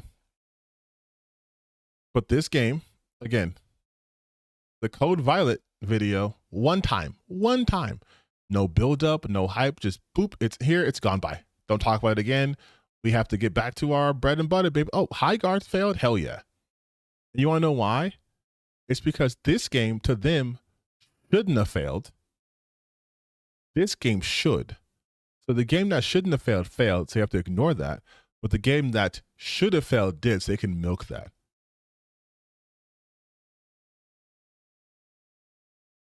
Because for all intents and purposes, Code Violet was in a sense a bigger failure than High Guard. High Guard's whole thing was not supposed to bring back anything or end wokeness, right? High Guard was just another hero shooter game that unfortunately was put at the end of the Game Awards that put unrealistic expectations on the game. Code Violet is supposed to fucking end wokeness, baby. It's supposed to prove once and for all that this is what people want in games. And it didn't. So it gets 1 video and that's done. High Guard, a game that's over, gets, just from last few weeks, 1, 2, 3, 4, 5, 6, 7 videos. 8 videos. I said 3 days ago. 8 videos on High Guard. Because this is the game they needed to fail, which is what I said in my video. Hey, so I think they want High Guard, they need High Guard to fail. Like, that's just what it is. The Image just want this game to exist. And oh, because the characters are hot or whatever, right? Like, that's the whole thing too. Like, I'll be real, when they call a game a woke killer, it makes you feel like the game will fail. I mean, more often than not, it does fail, right? But when it fails, it's not because it's anti-woke. It doesn't fail because it focuses, too much on like trying to own the libs. It fails because of normal game reasons, right? It fails because it was buggy. That's what his go. I will say this: go watch his review of Code Violet. It is just a review saying that the character was hot, but that wasn't enough. The gameplay wasn't good. It was buggy. It was this. It was that. Because games have actual flaws. But if the game was woke, then the only reason why it's bad is because the characters were ugly and there was too much DEI and there was consultant companies and it was this, and the third. Like, that's how they operate. These people's entire existence revolves around owning the libs. It does. And it is sad. But that's it for today, you guys. It's supposed to be a short stream. So a short 3 hours. Oh my God. I'm not capable of doing short stuff. But yes, this was a last minute Monday night stream. Thank you so much for those of you who stopped by, because I was not expecting anyone really to show up. So I'm glad you guys did. But it is now time to end the stream.